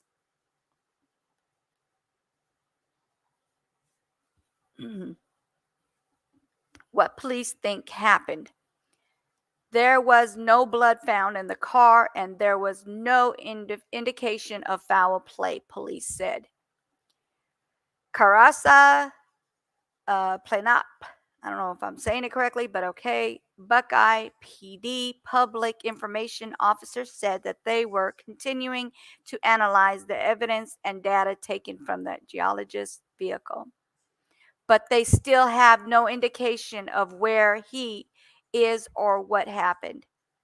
We're looking for any information from the public, and the public has really come out in big way, though through searches and through providing information that's been so helpful. But we need more. We need more information, she said.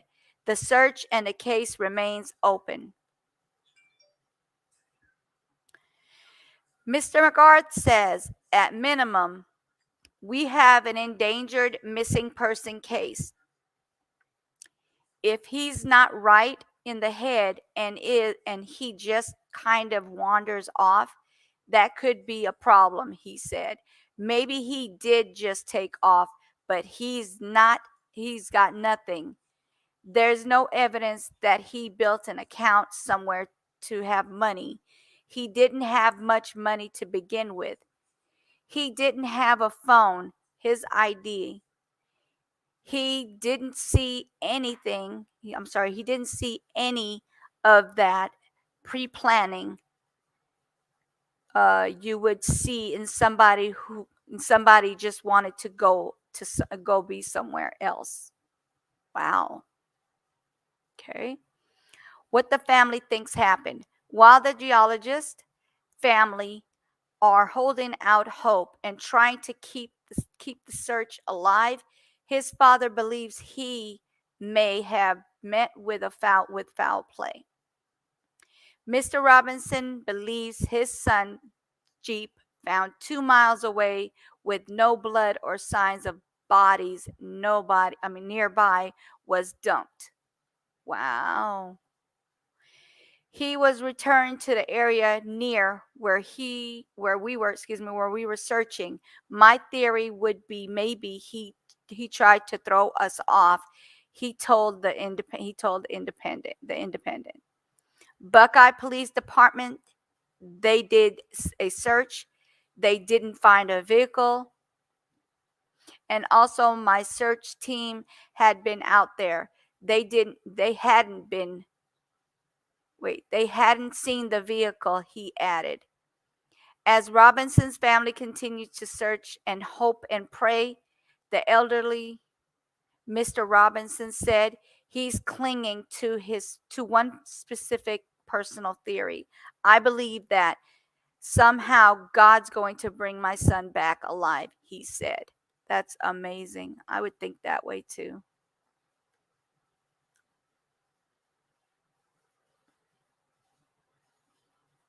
All right.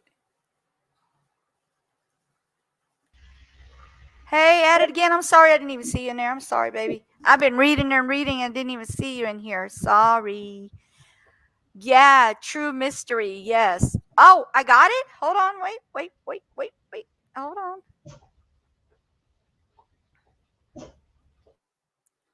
I just got it. I get into reading and I don't like pay attention. I'm sorry, you guys. I got 100.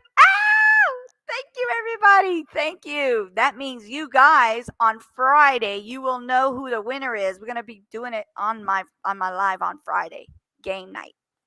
Thank you, guys. I appreciate it. I really, truly appreciate it. That's amazing. Hey, at it again. How are you? Doing great. And yourself? I'm doing great. Sorry about that stuttering, you guys. I'm just not a loud reader. I read to myself more than I don't like reading loud. Thank you. Yes, congratulations. Thank you. Oh my gosh, that's amazing. Okay, that is so cool. Okay. I can't stop smiling now. Even though this is a serious thing, I can't stop smiling. We understand. We totally do. Thank you, guys. I appreciate it. It was a long road, but you got me there. You guys got me there. Family, thank you. I appreciate y'all. I literally thought this thing was open where y'all could see me while I was reading. It's a good thing it wasn't, because I was like sitting there going, oh, I'm stuttering. All right. So yeah, I can't believe this about Daniel. Like, I've spoken to his dad a couple of times already. He's gonna let me know if he gets any more information. As soon as I get it, you guys will get it, because I'm going live with it. He said he'll get on the panel when he gets more information. Thank you, Naomi. Thank you. Yeah, if we can get him up here, you guys to be able to ask him questions, because I know you guys have questions to ask. This is a crazy case, and I hope that Daniel's okay. Because now they're saying that he had a girl that he was talking to, and he would like come to her place like without her knowing, like a surprise kind of thing, and she didn't appreciate it, and then she no longer wanted to be friends because of it. Like, what is going on? Like, who did you tell? And then they, I hope nothing happened to him because of that. You know what I'm saying? Mm-hmm. Oh, boy. It's crazy. So what you up to? Edit. What you up to? Streamer. I'm trying to multitask, messing around with my phone, Mm-hmm. the computer, sending out Mm-hmm. pics to my family. Yeah. But a great Okay. And I appreciate you, girl. What about you? I'm just sitting here doing my live and figuring out. I'm trying to figure out what could have happened to this child because I mean I know he's 24 years old, but he's still a child. He just turned 24 in January, you know. Mm-hmm. So it's not like he's a grown old man or nothing like that. It's just I don't know how to explain it. It just bothers me when I can't figure out things. Right. I've been on his case since I found out about it, and I just been putting it out there, but it doesn't seem to be moving for me. I would like it to move faster, so he can find his son, Well, and that he'll be okay. I don't know, like that. You did a video on Miss Moore, is her name, the lady that, and it was like a collage of pictures. Maybe you could do something like that and let it circulate to help us find Daniels. Yeah, I wish I had like a bunch of pictures of him, but I don't. I just have like the pictures that they put online, but I need to ask him and see if he can send me some pictures and I can make a collage of that like I did for her. Because when I did her collage, I didn't want to put anything like her regular pictures. I wanted to be about her personality more than anything else that they had out there. You know what I'm saying? Right. That's why I picked those pictures. I picked the best pictures that would say this is who she is, not what she was. You know what I'm saying? Yes. Good night, Trendy. Thank you. Good night. Go get some sleep. I will be on yours tomorrow. Thank you. Is it good night or good morning? Yeah, for her is good night. For us is good morning. Appreciate everything trending. Thank you. So yeah, that's it's a sad case, just like any other case. It's just it's hard to explain it. Very hard to explain it. All I can say is I've been blessed. I never had to have any of that going on in my life for my kids because I was always like what they call that hovering over my kids. And I know a lot of people, oh, you do too much. Okay, but if I did too much, then why are my kids okay? A lot of people would tell me like, you do too much, you're too controlling. No, I'm not controlling anything. I'm just trying to keep my kids safe. Right. Now they're older and they know better. They know what to not get around, you know. But a lot of, I would have people come and make comments about that like, don't you think that's too much? No, it's not too much because at least my kids are fine. Where's your kids? Like, come on. Right. You have to have some kind of control. Well, not really control. They have to be be smart, be able to make wise decisions. That's the only problem we have with our children. Hoping that they picked up on something that you taught them and say, yes, no, I'm not going to do this, or I shouldn't try that. Right. That's not something that my mom would think I should do. At least I hope that's what I put in my kids' heads. Right. Because now they're old enough. I can't control them in any way, that kind of way. But I can hope that they took everything I said and take it to heart and watch what's going on in this world and kind of take heed to that. Right. Because a lot of people think, oh, it's not going to happen to my family. That's why I'm still hovering over my kids, but not like how I used to. Because I got 2 of them that are married. I can't control what they're doing because I'm not with them 24/7 now. My other ones, it's a different story. But the ones I don't have 24/7 over them, then there's, I just pray for my kids every day, all day. Especially when they go to work. You got people, they jealous and they want to do things to people. It's just the way it is nowadays, I guess. Yes, it is. So did you see how it's done with the bot thing? What, type your name and then it comes up? And it goes, yeah. All you have to do is put what you want to put in it. You can put whatever you want to put in it. I think I'm going to change it to something else because I don't want just somebody thinking that that's what they could put and then it all does it. Because then they might just say, you knew, like they want to get my attention, and then it just starts writing all that stuff, you know? So I'm going to try to do it where it's not something they're going to always put on there. People tell me that I'm too close to my adult daughters, but no, I'm trying to guide them and keep them safe, show them love. Amen. Exactly, Tracy. Exactly. That's all I want to do is I want to keep my kids safe. Now, when I pass, there's nothing I could do. There's no way in controlling them, like unless God says, hey, you could just hover over your kids while you're in, you're an angel or whatever. You know what I'm saying? Like then I'll be able to do it that way. But once I'm gone, I hope that they listen and do what they're asked to do, even as adults.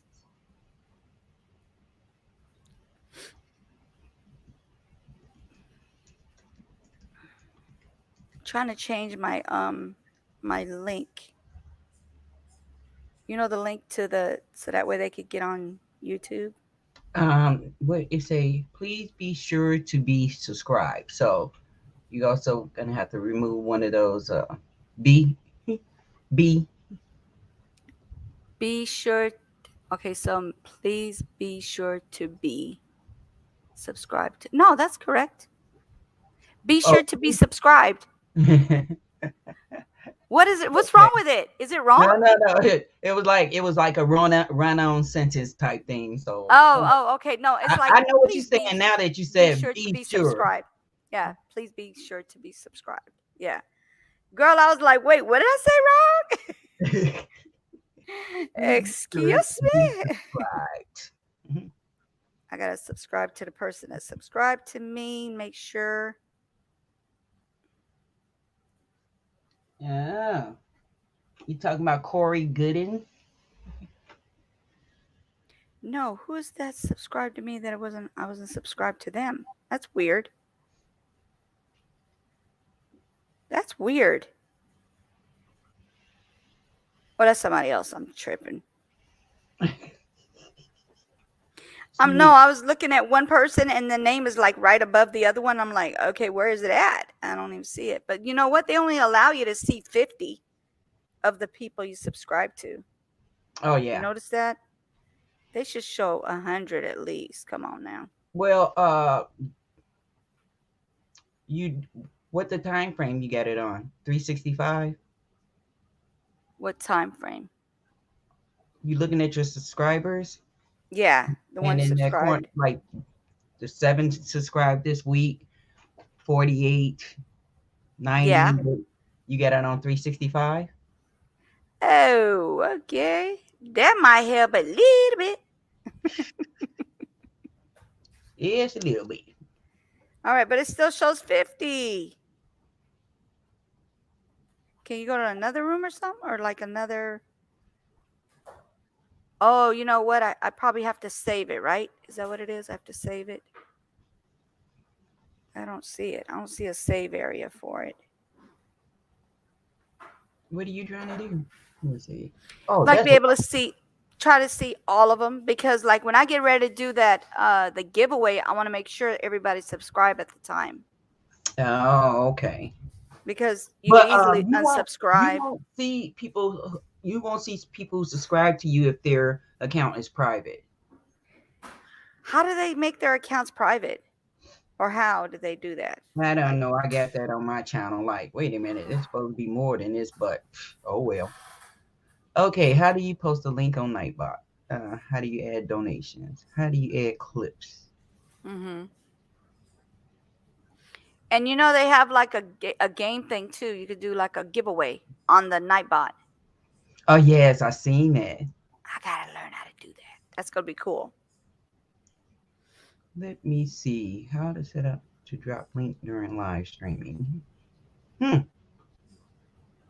See, now with that, they don't have to like, you know how like you have to sit there and mod people to do a link? They don't have to do that anymore because the link is automatic when they put their name in.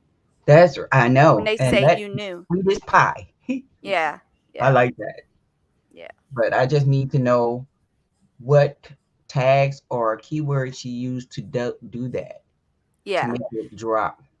So it's just one big link that I was given. So I have to figure out if there's any other links to do. I have to find that out because I don't know that one. Let's see. Hold on one second. Okay, let me finish this reading thing and then we can go into chit chat because right now I got to do this real quick. Give me a second.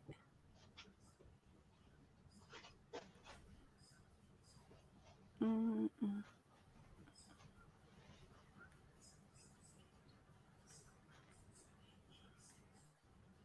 All right, hold on. Hit that, not this one. Okay, so this is the dad saying they're being very nonchalant. Like, I don't blame you, but this is what it is right now. They're acting very nonchalant. Naomi had came in real quick. Where's she at? She's still in here. Naomi, you still in here, girl? Okay, so don't ask me why you're asking for $1 because that's not going to happen because I already know that's a subscription that y'all trying to get people to do. Okay, so this is Daniel. Okay, that's Daniel Robinson, who's been missing since June 23rd. No thanks. All right, so let me read this part. How long is this one? Oh, it's not too long. It's long, but not too long. So it's been more than 3 months since David Robinson's son, a 24-year-old geologist working in Arizona, vanished without a trace after leaving his job site. Since then, the devastated dad, who's never given up on searching for his child, Daniel Robinson, has grown frustrated by the police response. If the police stepped up to the plate, it wouldn't be standing here. I wouldn't be standing here now, David Robinson said Sunday during a press conference in Arizona that he hoped would bring more attention to the unsolved case. Hold on, let me bring it up. Daniel Robinson, a black geologist, went missing in Buckeye, Arizona, June 23rd after leaving work. A rancher found his vehicle, which had his phone, wallet, and keys inside, in a ravine a few miles away from the job site in July. Since then, there's been no sign of Daniel. According to the young man's frustrated family members, the police department effort haven't been thorough enough. They wish their loved one's case would get attention. White Long Island native Gabby Petit. Oh, see, they trying to has and they feel that the race has been a factor in the response to Daniel's case. I feel the same way. They need to do their part when it comes to urgency and not treat my son's disappearance in a nonchalant attitude, David Robinson told the Daily Beast. At September 26th press conference, they urged the police to do more to find Daniel. It took me 3 months to look at my son's picture. I just seen his car. It took 3 months to look at his car. Daniel's mother, Melissa Edmonds, told the crowd as she fought back tears. You thought you felt pain? Try looking for your child and not knowing where he is. That's so sad. That is so sad. Over the last 3 months, David Robinson has launched his own search efforts for his son, traveling to Arizona from his home in South Carolina and even hiring a private investigator to help. He said he first called the police about Daniel's disappearance June 23rd and was told he had to wait 72 hours before officially filing a missing person report. That's what I don't get. Like, why? I don't get why you have to wait those 72 hours. That's the most dangerous time. He believes that because of that, the police lost critical time to find his son. It took 3 days until they started the search, he told the Daily Beast. At first, Robinson was hopeful. They were doing all they could to find Daniel. As an officer with the department told him they were going to use the helicopter to search the area. He had gone out and searched the area.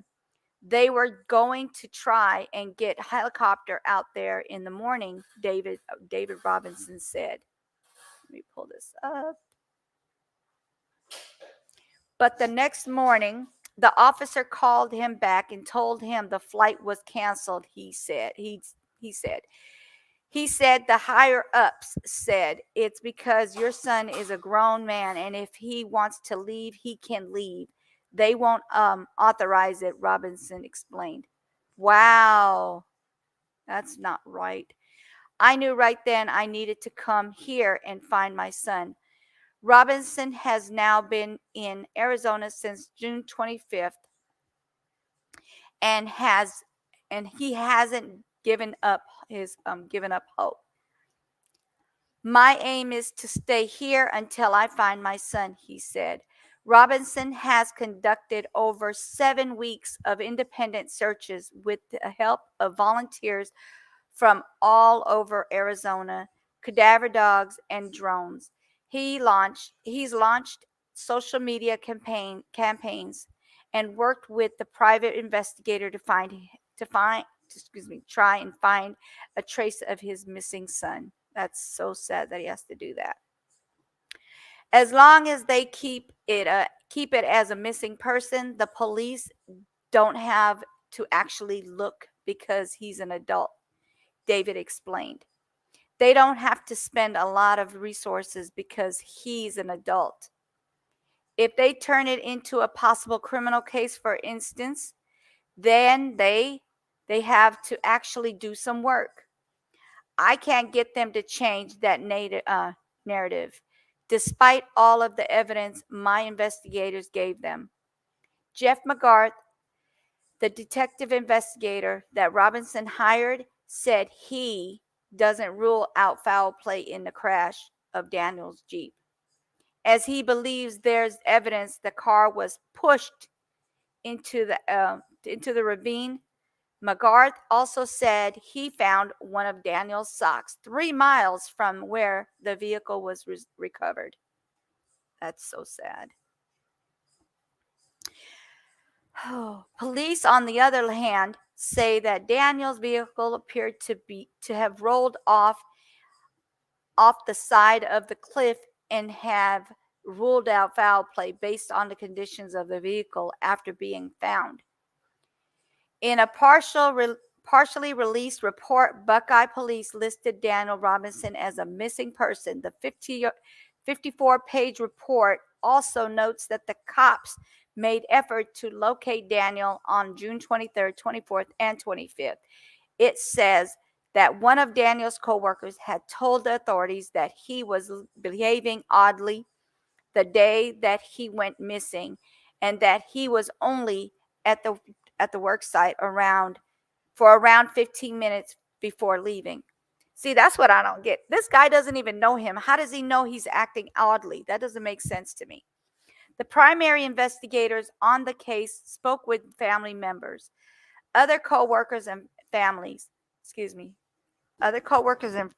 about his whereabouts. Because large rainstorm had occurred in the area, police said they may have washed away vehicle tracks. The detective also determined that Daniel had not spent a lengthy amount of time in the car after he had crashed. But the father said it was just drizzling. What do they mean that it was pouring down rain? That doesn't make sense to me. The Buckeye Police Department told the Daily Beast on MoNdAy that investigators plan to meet with an outside expert to conduct more thorough analysis excuse me, of the data that Daniel's vehicle in the incoming, excuse me, in the coming days. Wow. Hold on, did I go too far?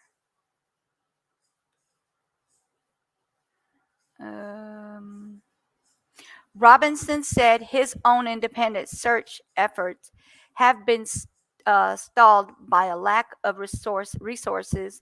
He started a petition to push cops to devote more time. Okay, to devote more time to his son's case. I've been forced to start petitions so that Buckeye police could start searching for my son again, he said. Robinson believes that race has played a role in what he had deemed to be the police department's inadequate response to his son's disappearance. I know it did, he said. I didn't want to admit that. You want the world to look a certain way and you want to feel a certain way in life. Not only has Daniel's family suffered from his disappearance, but they also say they have been shattered by racial abuse in the aftermath. While David Robinson checked the area where Daniel's Jeep allegedly fell into the ravine, a group of white men in the pickup truck drove by yelling racial slurs at him. He alleged, wow. David said he recounted the incident to someone who lived in Buckeye area, who told him he had family and left. Wait, he told his family. Wait, hold on. Lived in Buckeye area, who told him to take his family and leave. Sorry about that. I'm trying to read too fast here. Robinson also claimed that he received death threats that he alerted the FBI about. I got people saying all kinds of things like, I got your son, I'll break his legs, down to, we're watching you, we want to see some bloodshed. People don't know half of the stuff that I have dealt with, half of the stuff to deal with, that I have to deal with, especially racism type of stuff, he said. This is sad. This is so sad. It's worse than I thought. Robinson said he immediately sympathized. Why am I not? I'm not even getting that word. That word is making me, oh gosh. He was sympathetic with Gabby Petito's family after hearing her disappearance. He recognized that she was around his son's age and that her family must be going through a similar nightmare. On Sunday, Robinson said that Petito case should be a template for how missing persons cases are handled in this country. But this just happened and it's on national news. It's on CNN. This is running all day, he told the Daily Beast. I've been out here for 3 months and had to start from scratch. I didn't know nobody. I had to put a search together that became more technical, have a website, 2 websites, trying to put things out, trying to get some attention, just trying to get Buckeye to do more than what they were doing.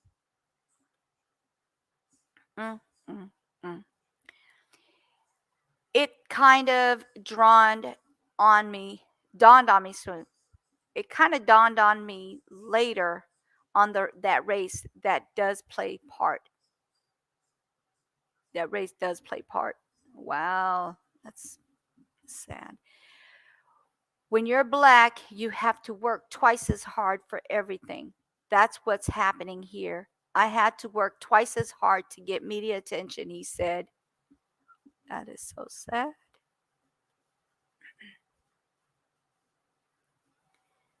Wow.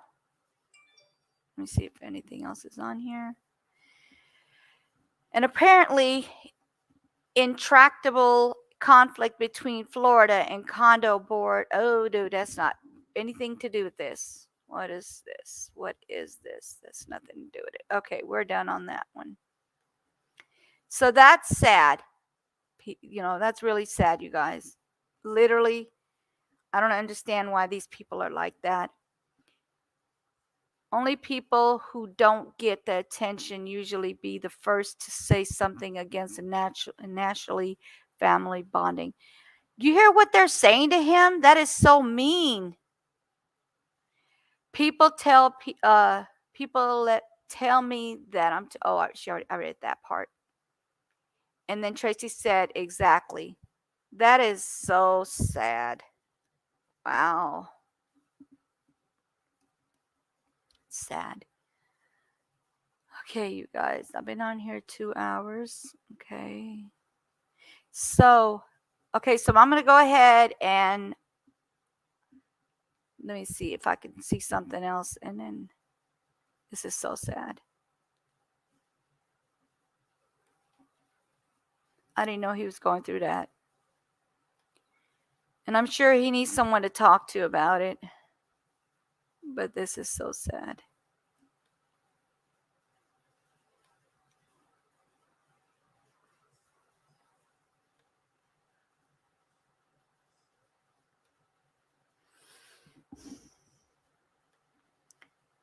So this is Daniel again. I'm going to show you this picture.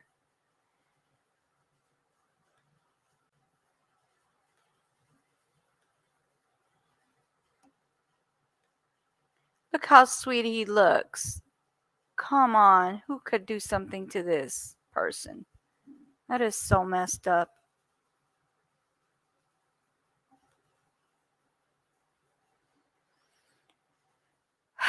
So, a $10,000 reward is offered for any information on the whereabouts of Daniel Robinson, 24 years old, who went missing more than 2 months ago from a remote Buckeye, Arizona work site.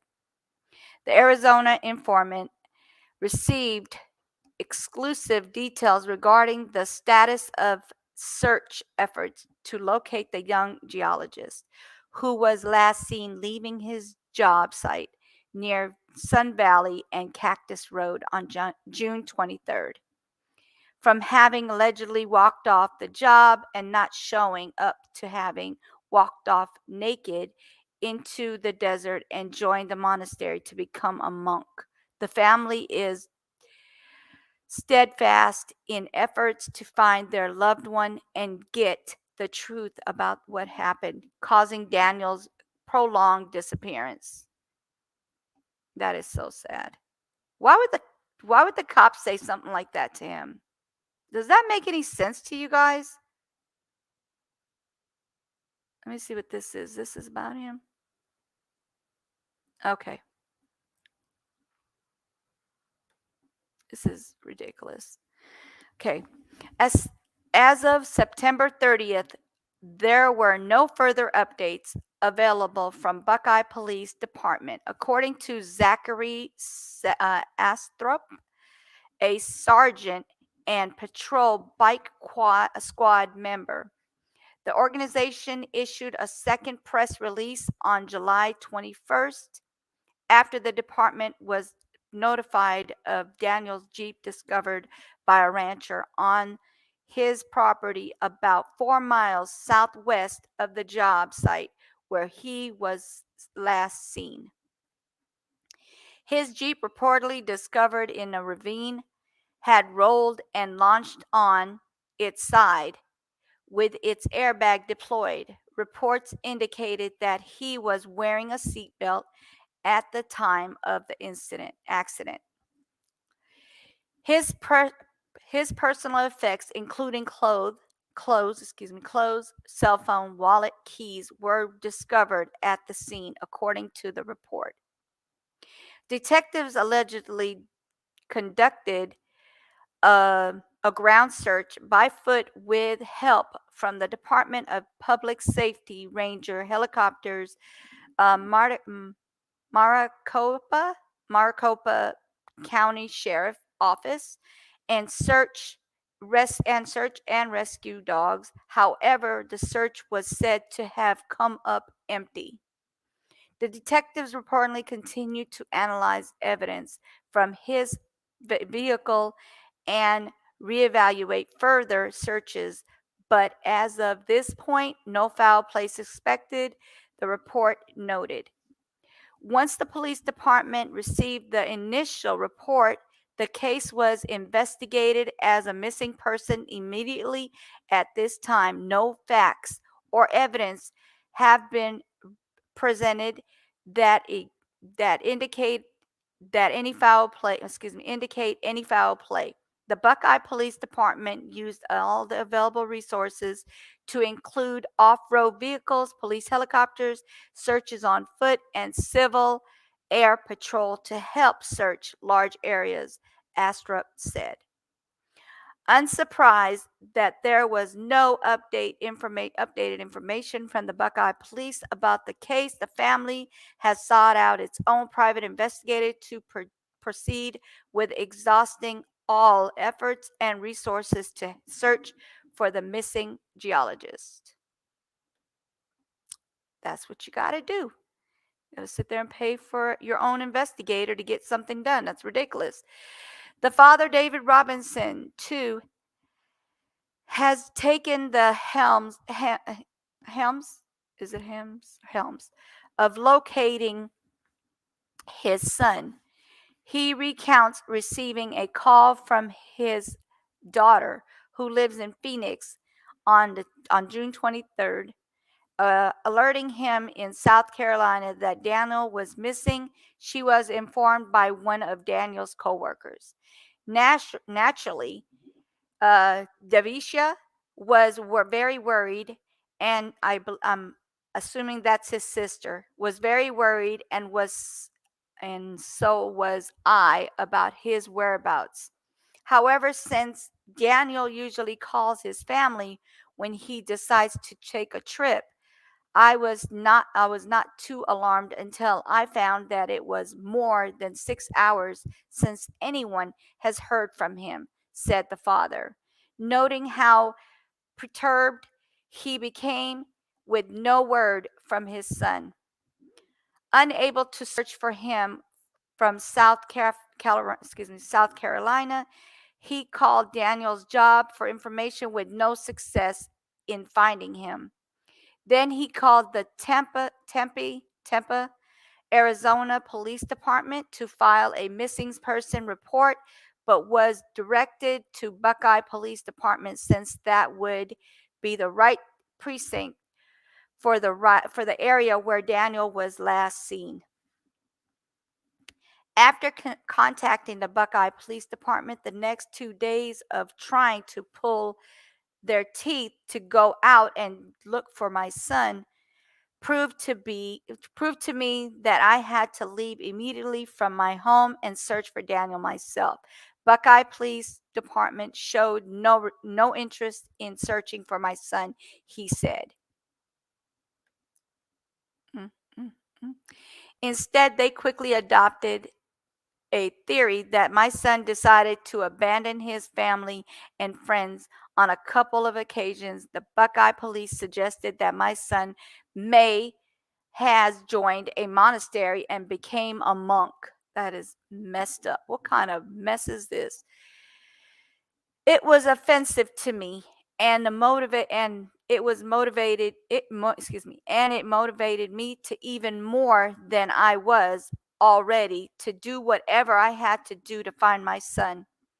He constantly contacted the Buckeye Police Department and Daniel's job matrix for all the information he could get as he traveled.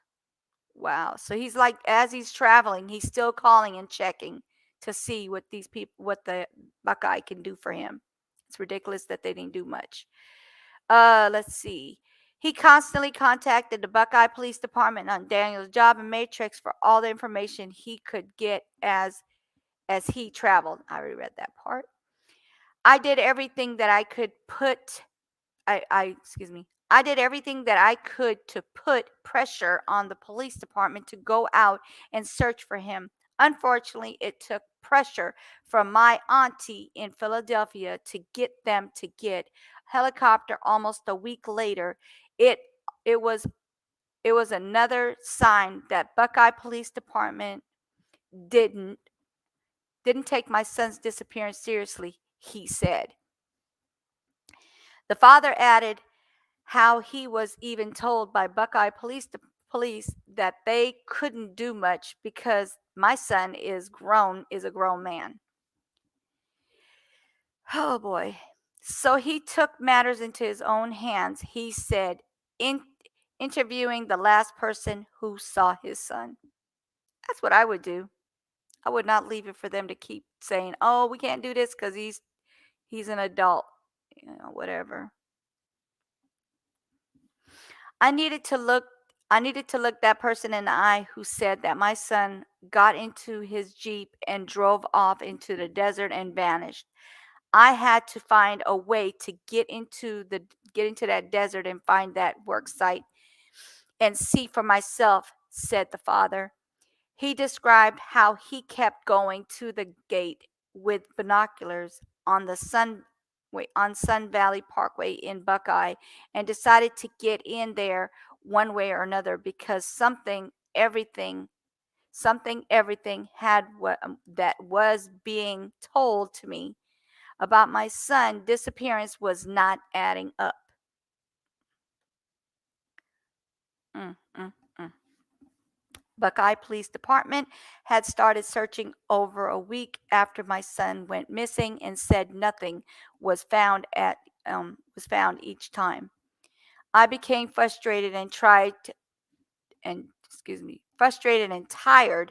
with the police department lack of empathism. Excuse me. So I created my search. Finally, I started a search with hard work and meeting the right people, he said. During the search, he said about 5 remains of other people in the desert were recovered. Wow. The remains of people were found in the area where the Buckeye Police Department told me they searched for my son.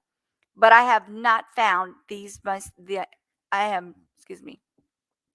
Hold on, let me get back to where I was. Remains of people in police department told me that they searched for my son but have not found these themselves. I have deep doubt that the Buckeye did one of those didn't hold on. I have deep doubt that Buckeye did one thorough search for my son. They probably didn't. If so, why didn't they find the remains? Because of my lack of trust in the Buckeye Police Department, I decided to need my investigator. I decided to need my investigator on search for the on excuse me, on the search, he said. After checking with the detectives, I am aware of one set or partial human remains that has been recovered. If there were any additional remains recovered, it may have been within the jurisdiction of Buckeye Police Department. The remains that were discovered are pending identification by the office of the medical examiner, said Astrup when asked about the discovered remains. The investigators came on board and uncovered evidence that Buckeye Police Department did not, said David Robinson too. Adding some evidence came from the Buckeye Police Department report, but unfortunately they either didn't know how to read their data or didn't care to read it correctly. Wow. So let's see. Buckeye Police Department refuses to look at the possibility other than their initial theory that my son decided to abandon his family, he said, recalling his reaction with the police from viewing pictures of the scene to seeing the vehicle. Wow. The detective once again suggested that my son most likely walked off naked into the desert and joined a monastery to become a monk. I was angry inside and already emotional about seeing my son's Jeep for the first time wrecked, he stated. The concerned father detailed how the police kept insisting that he touched the vehicle when he went to see it, but he was too emotional to do so. Wait. The the considered father oh no, I'm sorry, the concerned, not considered. The concerned father detailed how the police kept insisting that he touch the vehicle when he went to see it, but he was too emotional to do so, he said. Nothing that the officer opened the back door. Wait. Nothing that the police officer opened the back door and pointed out things that were still in it. Took a bag with his son's items and dumped it into a seat. Wow. That is crazy. That can't be right. Can they actually do that kind of thing?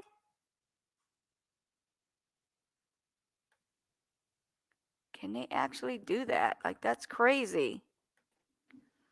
Hey, sweetie. This is crazier than I thought, Jeanette. Oh, that's the update? Huh? That's the update? No, this is about it. Yeah, this is about it, like how the father felt about it. I already did the update. They haven't found anything.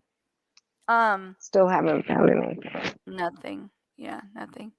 The detective once again suggested that my son. Oh, okay, I already read that part. So listen to what it says. This is the same thing that he said before.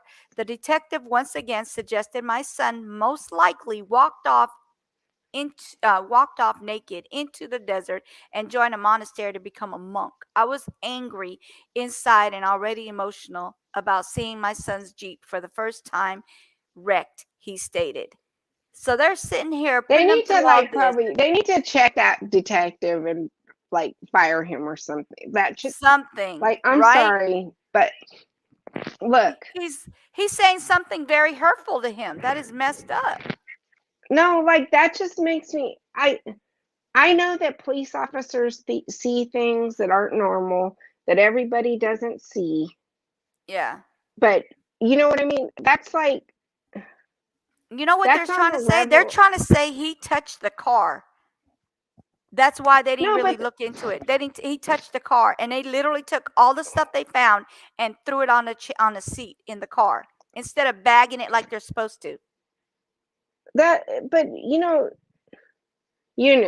that's like close to saying like some aliens must have came down and pulled them up in the air Well, into yeah, their that had. spaceship Yeah, without because there's no evidence of where he went. So like yeah, maybe some aliens just picked him up and just took off with him, right? Yeah, that's basically what they're and trying to just say. took off with him.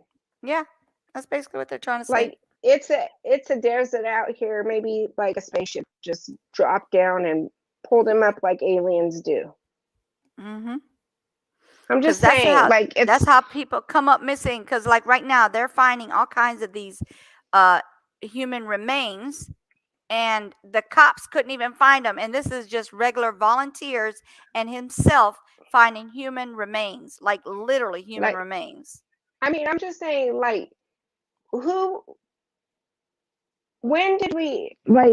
I don't know how you get into a monastery, but when is that the way? Like you meet the monks in the desert and get naked and walk off? Yeah, that's basically what they're trying to say. Basically. Like, is that the way that you join a monastery? No, that is not how you join a monastery. But this is how they're making it seem.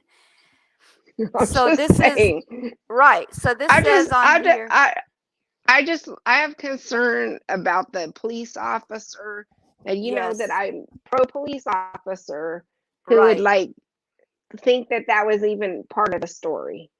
Exactly. Yeah, that's I don't know. I don't even know how to explain that. They should fire this guy or investigate and see what kind of drug he's on or what to go that far with it. Because like, oh, because he's an adult, you know, he just took off and did this. You know, he just went off naked into the desert and became a monk. That's basically what they're saying. The concerned father detailed how the police kept insisting that he touched the vehicle. Yes, that's what they said. Was it He went payday to when he see it. disappeared? Like, why wouldn't he get paid first before he went to disappear? Okay, so if they're saying that he didn't have any money, but he's a geologist, I thought they made good money because you have to be like, you have to go to college for that. That's not something you don't go to college for. Right. So I don't know Right, what's going on but with that. And he had a I'm good job. saying, He's been like, there. His father said he's been there for 3 years. How did he not have any money? Did they take his money? Did somebody go into his bank account and take his money? huh? Because they're saying he didn't have any money. And him Did he for join having a group? he's been Did there he for join some? 3 years. Join a I group. mean, did he join? Supposedly, Yeah. no. Supposedly, they're saying that he met a girl, and he would go to this girl's house, and the girl told him not to just pop up, basically, and he would pop up, and the girl would be like, "Well, that's it. I don't want anything to do with you." Okay. Allegedly, right? Allegedly, because I would have to actually see those text messages, and I would have to hear from the dad. I don't believe anything they're saying on here. But have they talked to the girl? That I don't know, but her name is Kayla, not Kayla. So do they think he was heartbroken and then walked off, killed himself? But like, Yeah, that's what they're trying to. I think that's what they're trying to lead to. Yeah, I doubt it though. I really don't think that's what's going on. If anything, she had somebody she knew that might have set him up. That's what I think. Like she got freaked out and then told somebody and they did something. I don't know. It's just crazy. Because first the dad's telling me that they said that it was drizzling. Now on here it says that it was pouring down rain and you couldn't it washed away stuff. That's what I got out of that the reading that I just did. like that, just the monk thing. That's like, you know what I mean? That's like, if you join a monastery, okay, then they would be able to go to the monastery and find that out. Like, right. They're not like monasteries aren't like monks. I don't think they're secret cult groups. Yeah, that doesn't make no sense to me at all. Right? They're not, I mean, I don't know where to go find a monastery at, but I don't think they're super secret cult groups. They're not like, no, that's something like, I mean, you could hide out there because sometimes they'll keep your, they have to keep your secret because of that HEPA law or whatever they call that law where you can't tell people your business. I don't know. But listen what it says, though. The concerned father detailed how the police kept insisting that he touched the vehicle when he went to see it. But he was too emotional to do so, he said. Nothing that the officer opened the back door, pointed out things. Hold on one second. I'm sorry, guys.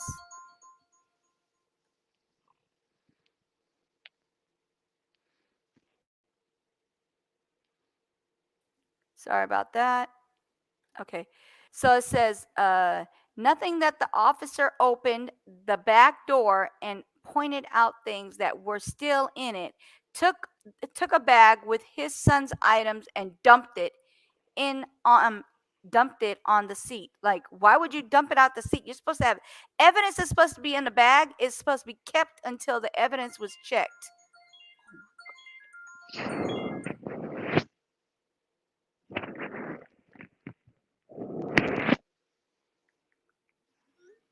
So let's see here. Okay, so it says, I didn't touch the vehicle, even though they kept suggesting that I do. Finally, I told him that I was ready to leave. Then he said that I needed to make arrangements to have the vehicle removed from their impound because they will have it towed away to a towing company. Mm-hmm. Hold on.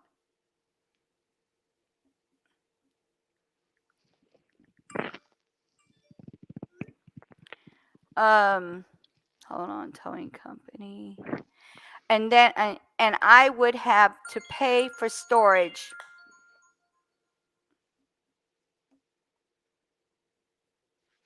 Hold on, I gotta turn this off because I can hear it over my thing. Sorry about that, guys. Towing company, and I would have to pay for storage. I didn't have a chance to breathe before I had to worry about finding some place for it. I explained that I needed time, and he agreed to give me a few more days, said the father. Why would he have to do that when they need to take that car and put it into evidence and check it?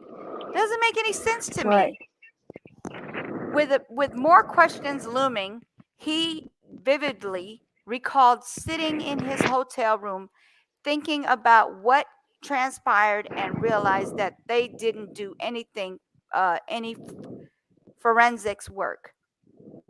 He requested a meeting with the Buckeye chief of police, Larry Hall. What is that noise? That isn't my fan.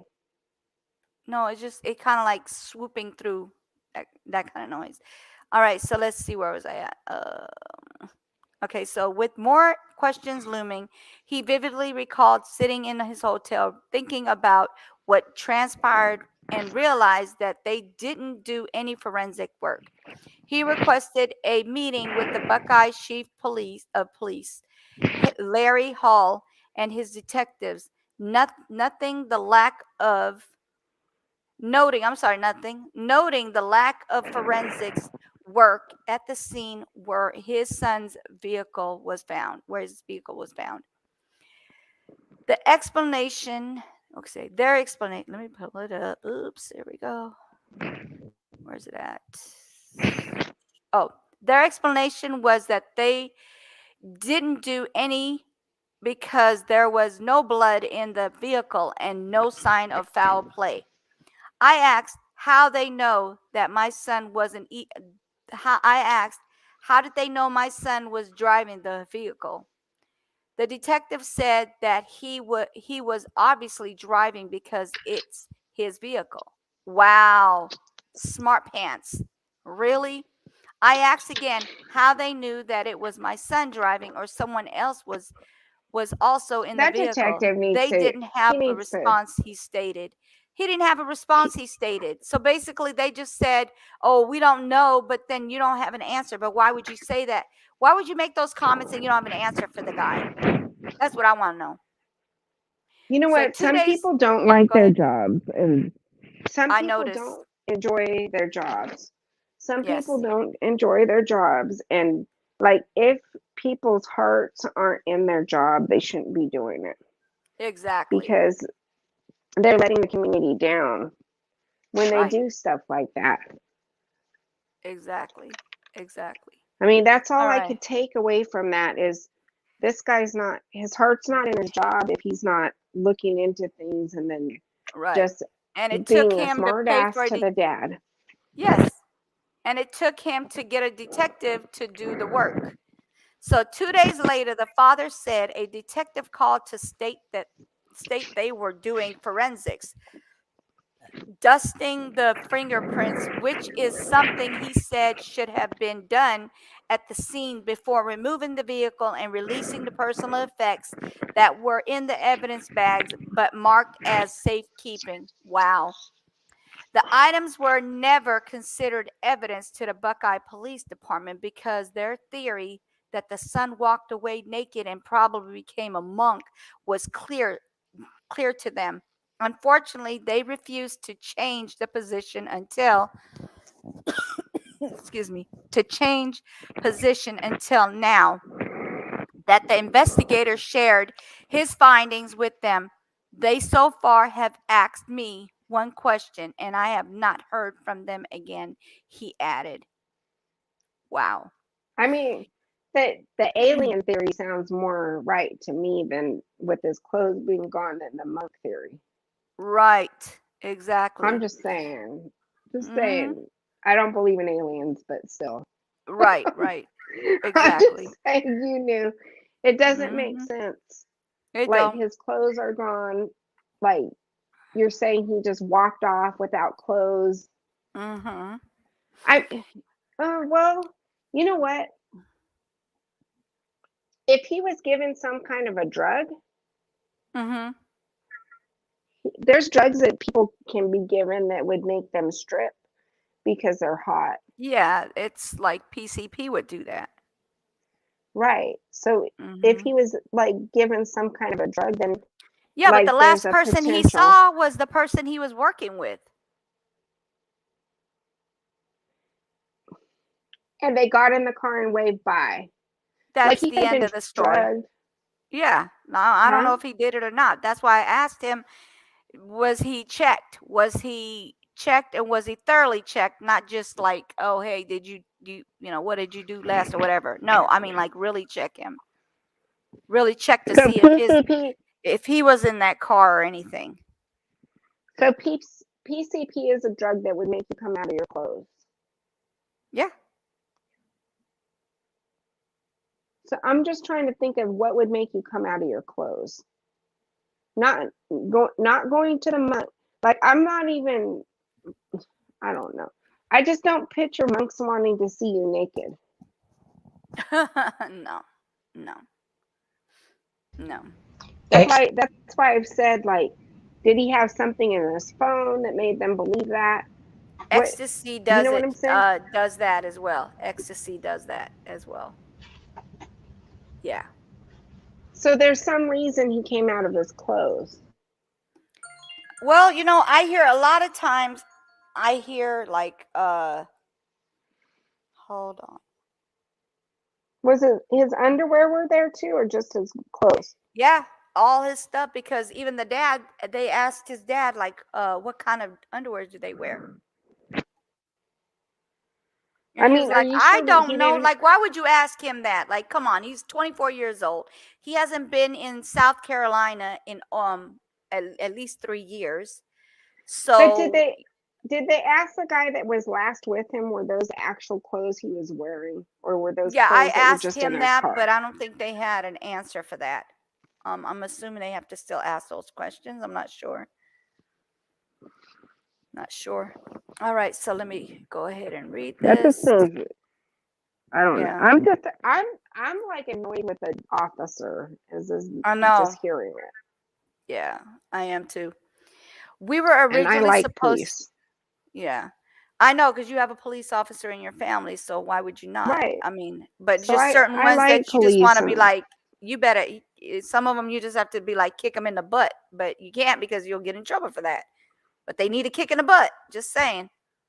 I mean, I think there's somebody in every field that like Oh yeah, doesn't like their definitely. job or Yeah. cheated in school, so they don't know what they're Mm-hmm. doing. Yep. No. Yep. So We were originally supposed to be working along with Buckeye PD, but that fell through.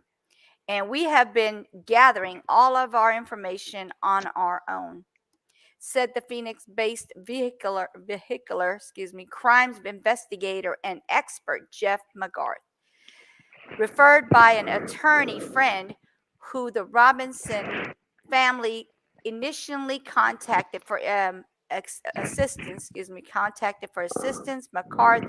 McGarth was unaware of the missing Robinson saga until he got involved per the father's request.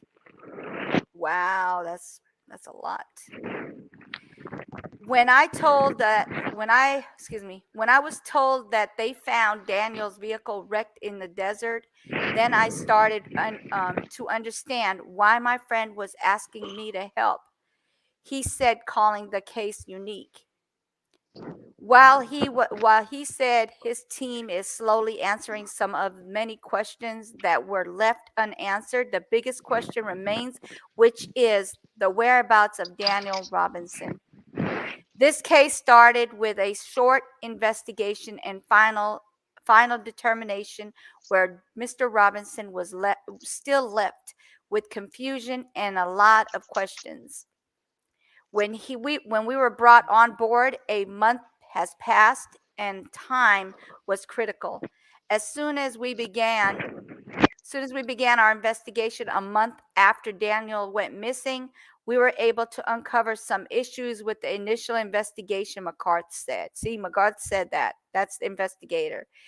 It appears to us that the original detectives did not know there were some problems with how Daniel's car was damaged.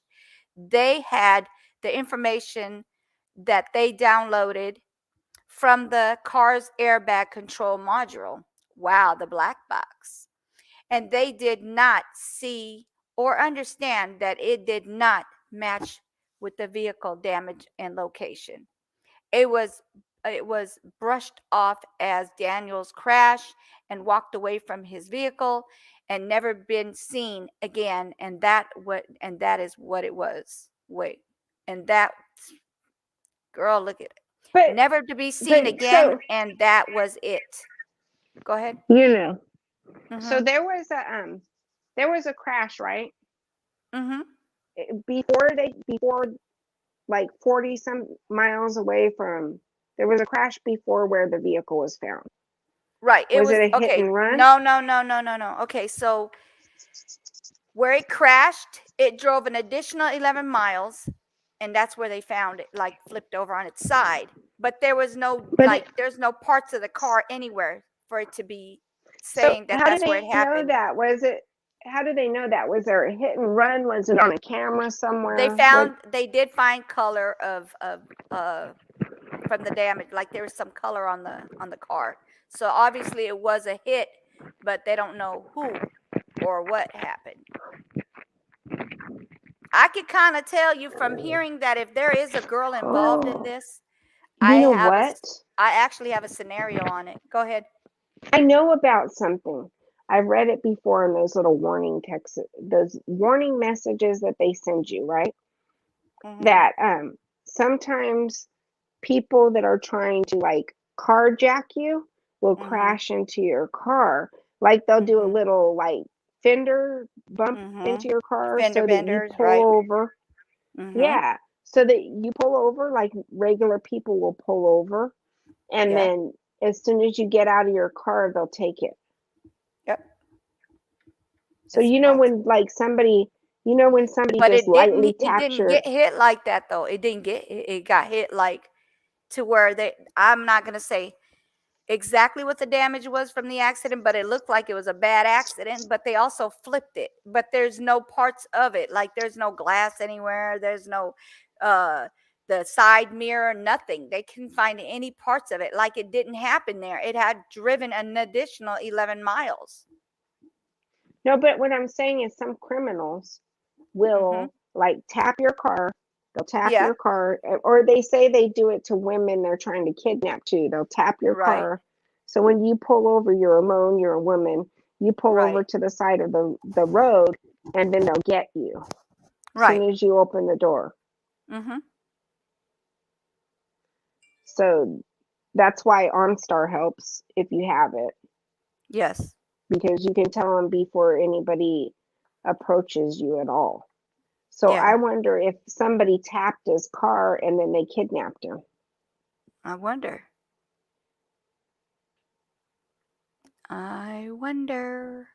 Because they could have kidnapped him. They could have kidnapped him and then took that car out and dumped it. Right. Like, it's a possibility. It's not far-fetched.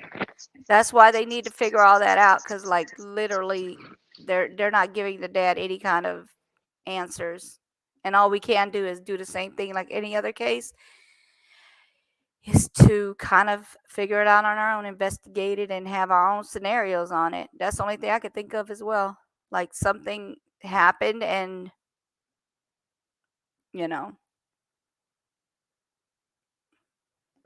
some reason something happened somewhere else, like up the road. So maybe he pulled over and somebody took over his stuff.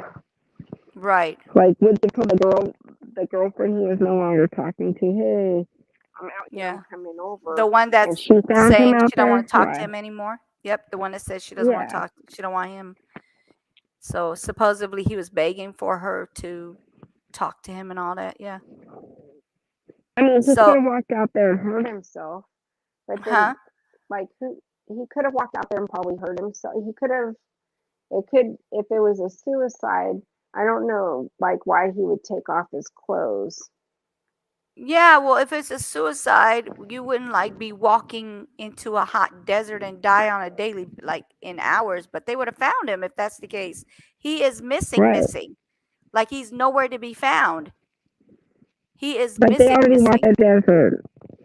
They've Huh? already walked the desert. They've already walked the desert. Oh yeah, the How father's far been out? in there like he and he's got over 200, 300 people helping him looking for this for his son.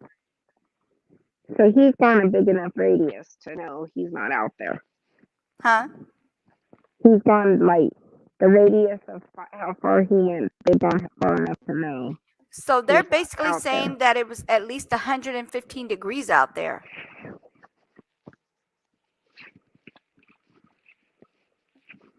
It's very hot in there in that desert. So he definitely would have been found as soon as he hit that ground. It's not Right. like you're gonna die and then roll into a ball somewhere or go hide somewhere. You're not. So some foul play is in this for sure. For sure there's foul play. And I feel like I'm hoping that they have him somewhere and then they're I'm gonna gonna have try to to get find money. that thing. Huh? I'm gonna have to find that thing when I have time, because, like, you know how they send those messages to you, like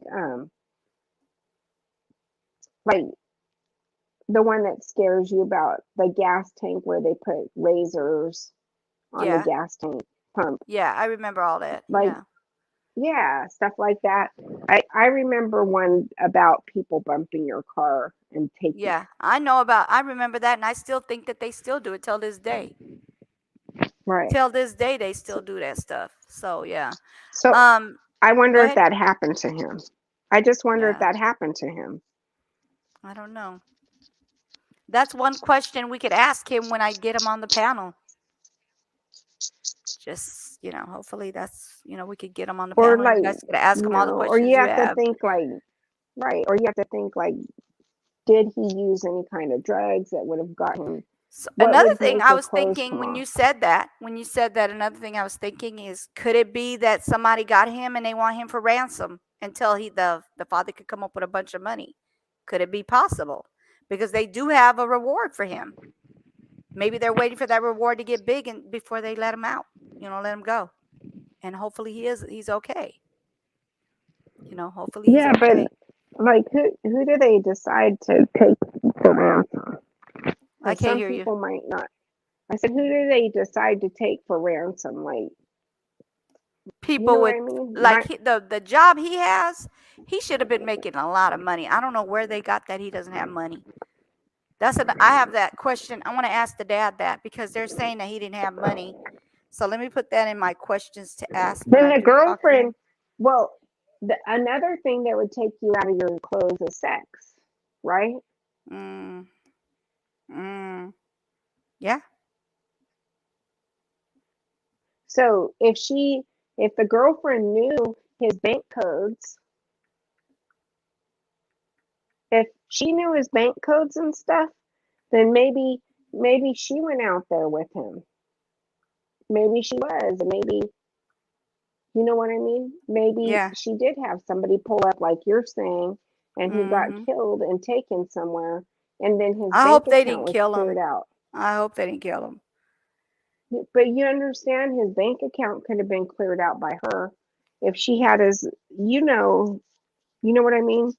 Yeah. You know your husband's card numbers or whoever you're with. So Yeah. she probably, they need to find out when his bank account was cleared out. If there was no Yeah. money, then somebody cleared out his bank account. Right. Oh boy. So as we began to unravel those questions, we would come across more questions. He stated, since he began investigating, although the focus has narrowed with help from many volunteers and many hours devoted to the case Answers are slowly revealed, but the big answer where Daniel is keeping indulge in deluding eluding I'm sorry keeps eluding us, said McGarth. Excuse me, McGarth. He explained how families regularly seek outside professionals to investigate crimes against them or crimes they are accused of, and many other non-criminal incidents. A lot of times our local county, state, and federal law enforcement do a great job, but there are a handful of times where they get it wrong or it's just rushed. Exactly. This is not because they don't care, but a lot of times because they not properly and or adequately trained. It's like going to do it's like going to the wrong doctor for a heart condition and the doctor thinking they had to treat you just that they wait, hold on, where am I at here? I messed up. Heart condition and that the doctor thinking they can treat you just fine. Well, maybe they will, but if they're wrong because they don't know what they're doing, the results could be devastating. There are outside professionals, private investigators that specialize in all types of matters, and that's where we come in, McGarth said. In 5 years, McGarth has been involved in private investigation work. He boasts 99% success rate, not noting how he can count on one hand how many cases we've lost. But the disappearance of Daniel Robinson is presenting challenges as time passes by. That's messed up. At least they're And trying, that's but so go ahead. the police officers have a certificate, and Mhm. usually it's under 2 year. You know what I mean? Mhm. It's Mhm. like a trade school from the academy. They go through Mhm. the academy, but Right. like private investigators, sometimes they actually have degrees, like Right. I do. So I think that that's probably where that private investigator is coming from. Yeah. So Yep. it's the detective, like, investigating, probably doesn't have, they have training, and they have Mhm. continuing education training, stuff like Right. that, but he probably doesn't have a degree. Yeah. Right. Where this And guy he read does, the geologist definitely has to have a degree for him to do this, and because they get paid good money, I don't see how he could have been broke like they said. I don't get that. I don't get how he could have been broke. At this that's why I'm point, I have saying a little bit I have a little bit somebody more to read cleaned and we out can his bank talk. account. Yeah, that's why I'm wondering about Okay. that too. Yeah, I have a couple more short paragraphs. At this point, 2 months have passed since Daniel went missing.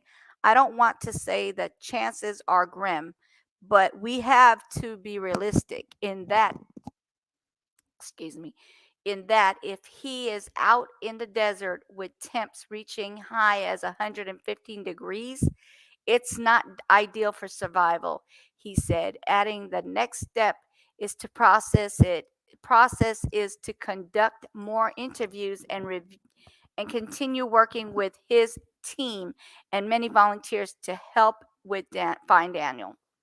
Meanwhile, the Robinson, I don't know what this is, PATRI, RIARCH. I've never seen that before. Described feelings of worry and fear as he wonders if his son is hurt in danger. Partake. What does it say? Partake, patri. Girl, I can't get that word, but okay, whatever. So I'm sorry. Described feelings of worry and fear as he wonders if his son is hurt in danger. I am afraid to hear that something has happened to him. Not having answers to where Daniel is or what's happened to him keeps me up at night. That's so sad. It makes me anxious. I feel like a big part of himself is missing. Or I feel like a big part of himself is missing. Okay, said the United States Army veteran who is now an interpreter and businessman. So the tips and information can remain anonymous as the family awaits calls or text messages at 803-200-7994. That's sad. That's sad that he has to go through this. It is really sad. Hey Joss, how are you? Sorry about all that stuttering. I'm doing my best, but I get nervous when I read loud. Let's see. Da-da-da-da-da-da.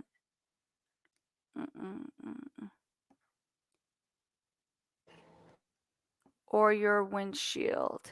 Okay. Yeah, no, that is sad. Same thing said about that, boys. Wait. Nah. Wait, nah, what? Joyce. Hello, Joyce. Joyce. Hey, Joss, how are you doing, sweetie? Yeah, so I don't get it. Explain that to me. Pete, somebody need to come and explain this to me because I don't get how this kid can be missing. It's going on, let me see, July, August, September, October. The October 23rd would be 4 months, which is the same thing that Summer's going to be missing 4 months on the 15th of June. Right. 4 months. They were both missing from the same month, different states, but same month. It's crazy. And then, like the father is sitting there working his tail off. He's paying for a private detective. He is trying so hard to find his son, and it is so sad. It is so sad to hear that. Have they flown drones So sad. or like drones? Yes, over there they've done all that. They have done all that. But they no longer want to talk to anybody because he has a detective now. That's weird. Well, you know that when that one detective tried to get involved with the boys case too, they kind of shut it down. I feel like they stopped working on that as soon as that detective came out. And so then, maybe they don't want it to be found out. I need to go to ladies' room. Give me 1 second. And then that detective stopped working on the case. Like he put his nose in it. Yeah. Hold on. They 1 second. kind of. Hold on 1 second.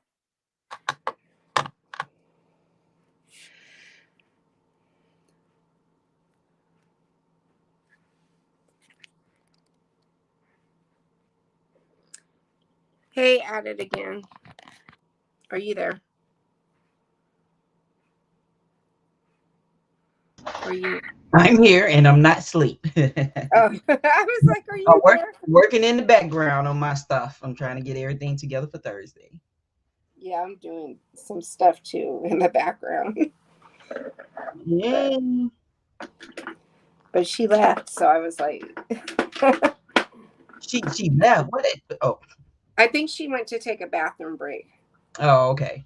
Break for some reason. Okay. Yeah. Yeah, the missing people I don't know. It doesn't make sense. Right. You know, I told my kids, even though they're in their 30s and the grandkids and they're teen, I say, everyone turn on your location.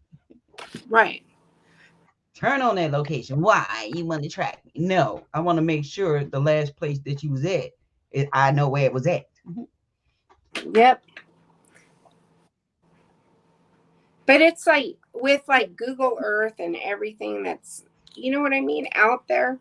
It just seems like super weird to me when people just go missing with no trace with all the technology.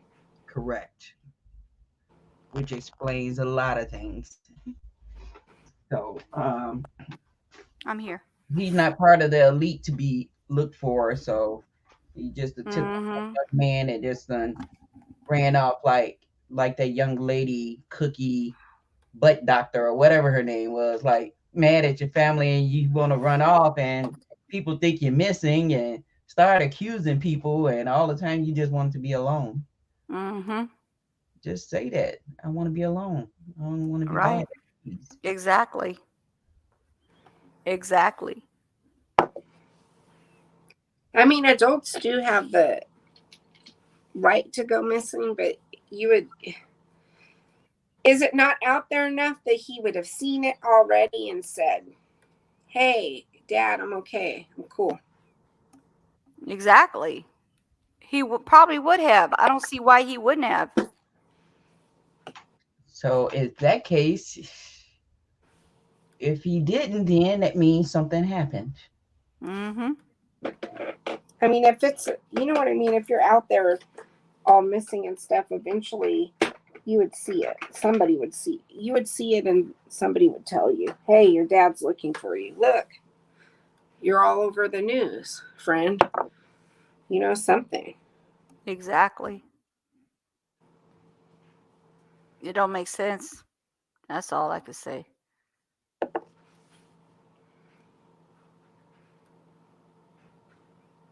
But I just want to know what would make somebody come out of their clothes, because that's a whole nother thing too. That's the extra thing to it. Right. Because they, I don't know.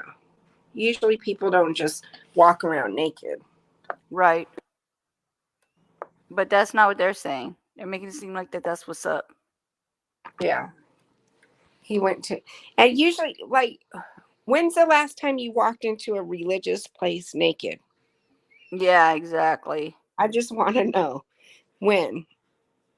Because, like, aren't, like, monk places pretty religious where you stay covered up? Yeah, that don't make no sense. That really doesn't make any sense.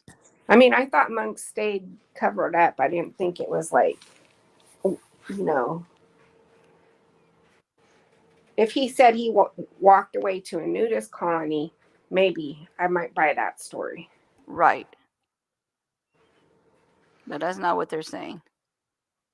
But he said monk. So that's, you know, to a monastery. To a monastery. Mm-hmm.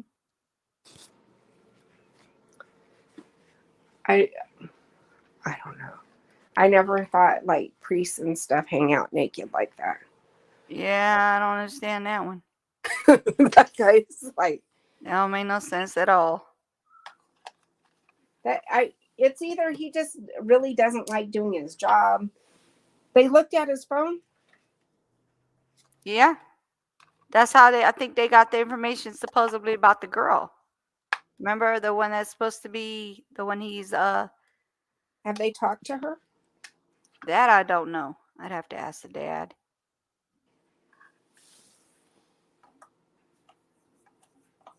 I mean, she might have answers. Yeah. The girl, she probably has answers to when she, at least she could tell him when she last saw him, but they know he went to work. Yeah. And then that too, like who shows up at work? Who shows up at work, works the whole day, and like walks off like that? Why would you work if that was going to be your last day? That's not, he didn't even work all day. Was he supposed to, or he took the day off? He ended up like making, and the guy was like, he said he kind of looked like he was kind of off, like he wasn't really thinking straight, kind of like I don't know, just a weird look on his face. And then he said he got in his car and left and waved by, and that was it. Okay, so he could have been in a like psychosis, walked out there and stripped and walked off. Right. Happens if somebody's like hallucinating or something like that. That could happen with mental health, but even then, like where's he at? Like he could only get so far before he passed out or something. Right. So they would have found him somehow. If exactly. You would if they think. like sweep the area, they would have found him if it was that. Right. But that is a potential. I'm just something happened that made him come out of his clothes. And sometimes people who are in like a psychosis will strip down like that. Right. I've seen that before. But then why didn't the guy like notify anybody? You talking about the one that he was working with? Yeah. Because he didn't think anything of it. He literally thought, oh, well, then, he just. Okay, so this is the part I don't get. Okay, they don't know each other like know each other. They don't know each other at all. Like they work together. And I think this is the first time he worked with them. But he said he looked at him like he's not himself. I'm like, how do you know somebody that fast? Explain If you to don't me. know him, how would you know? Yeah. Exactly. That doesn't make any sense to me. How do you know him if you don't know him? You think that guy did something to him out there? Yeah, it's the first thing I asked the daddy. He said they questioned him. So, but that doesn't mean anything, right? Because they're not doing their due diligence anyway. They questioned him and came to the conclusion that he walked off to right. Exactly. Hold on, let me see where it was at. I gotta grab this real quick. Can you hear me? Okay, go ahead. Hello? Hello? Hi, hello? It's me. Oh. Huh. I guess I couldn't hear them. That was weird. I'm trying to see where it was, because I'm trying to see where it was that I read it. That's not the one. That's the one about the girl. That's not it. Her name is Caitlin. The girl's name is Caitlin. So I will show you the video again because I know you need to see it. So watch this video that they say this until I find that part that I was talking about with him.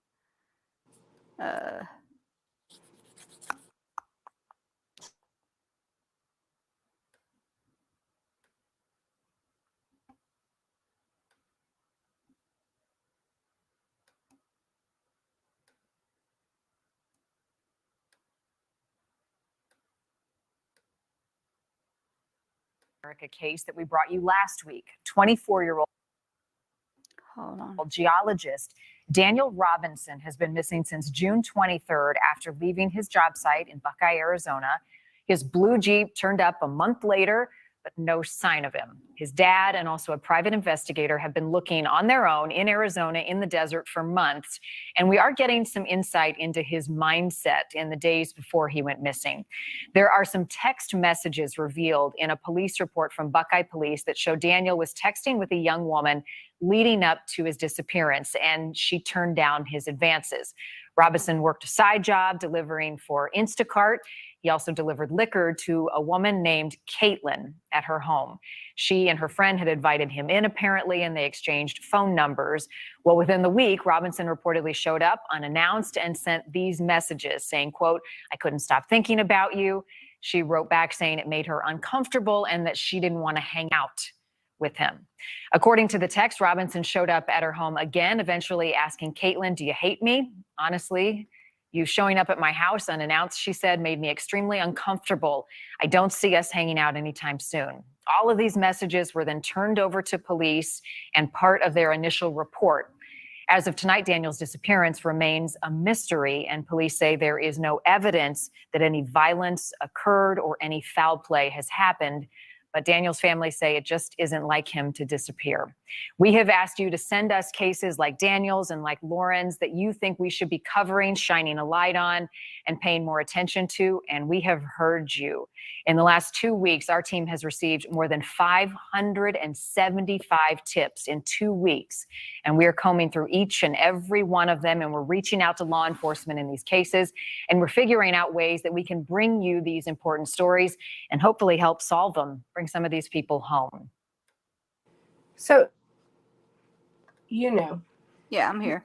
You mean to tell me he was doing a geology job, which maybe it didn't pay much, but he's a single guy. and he's doing Instacart. So he's doing nothing but working, but working, and he has no money. Hold on. Go ahead. I'm listening. You're saying he has no money in his accounts or anything.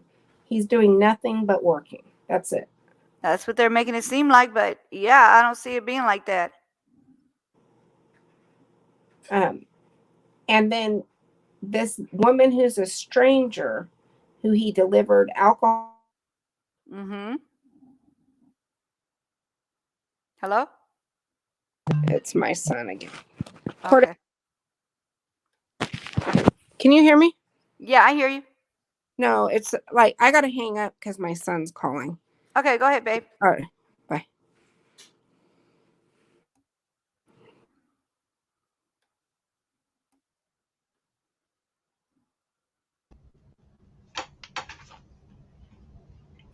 At it again, you there?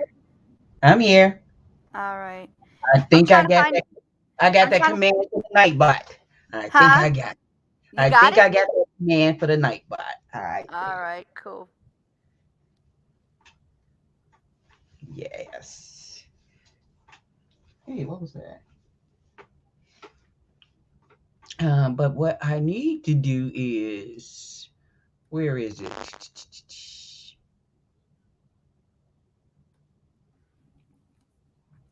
What part you on? Huh?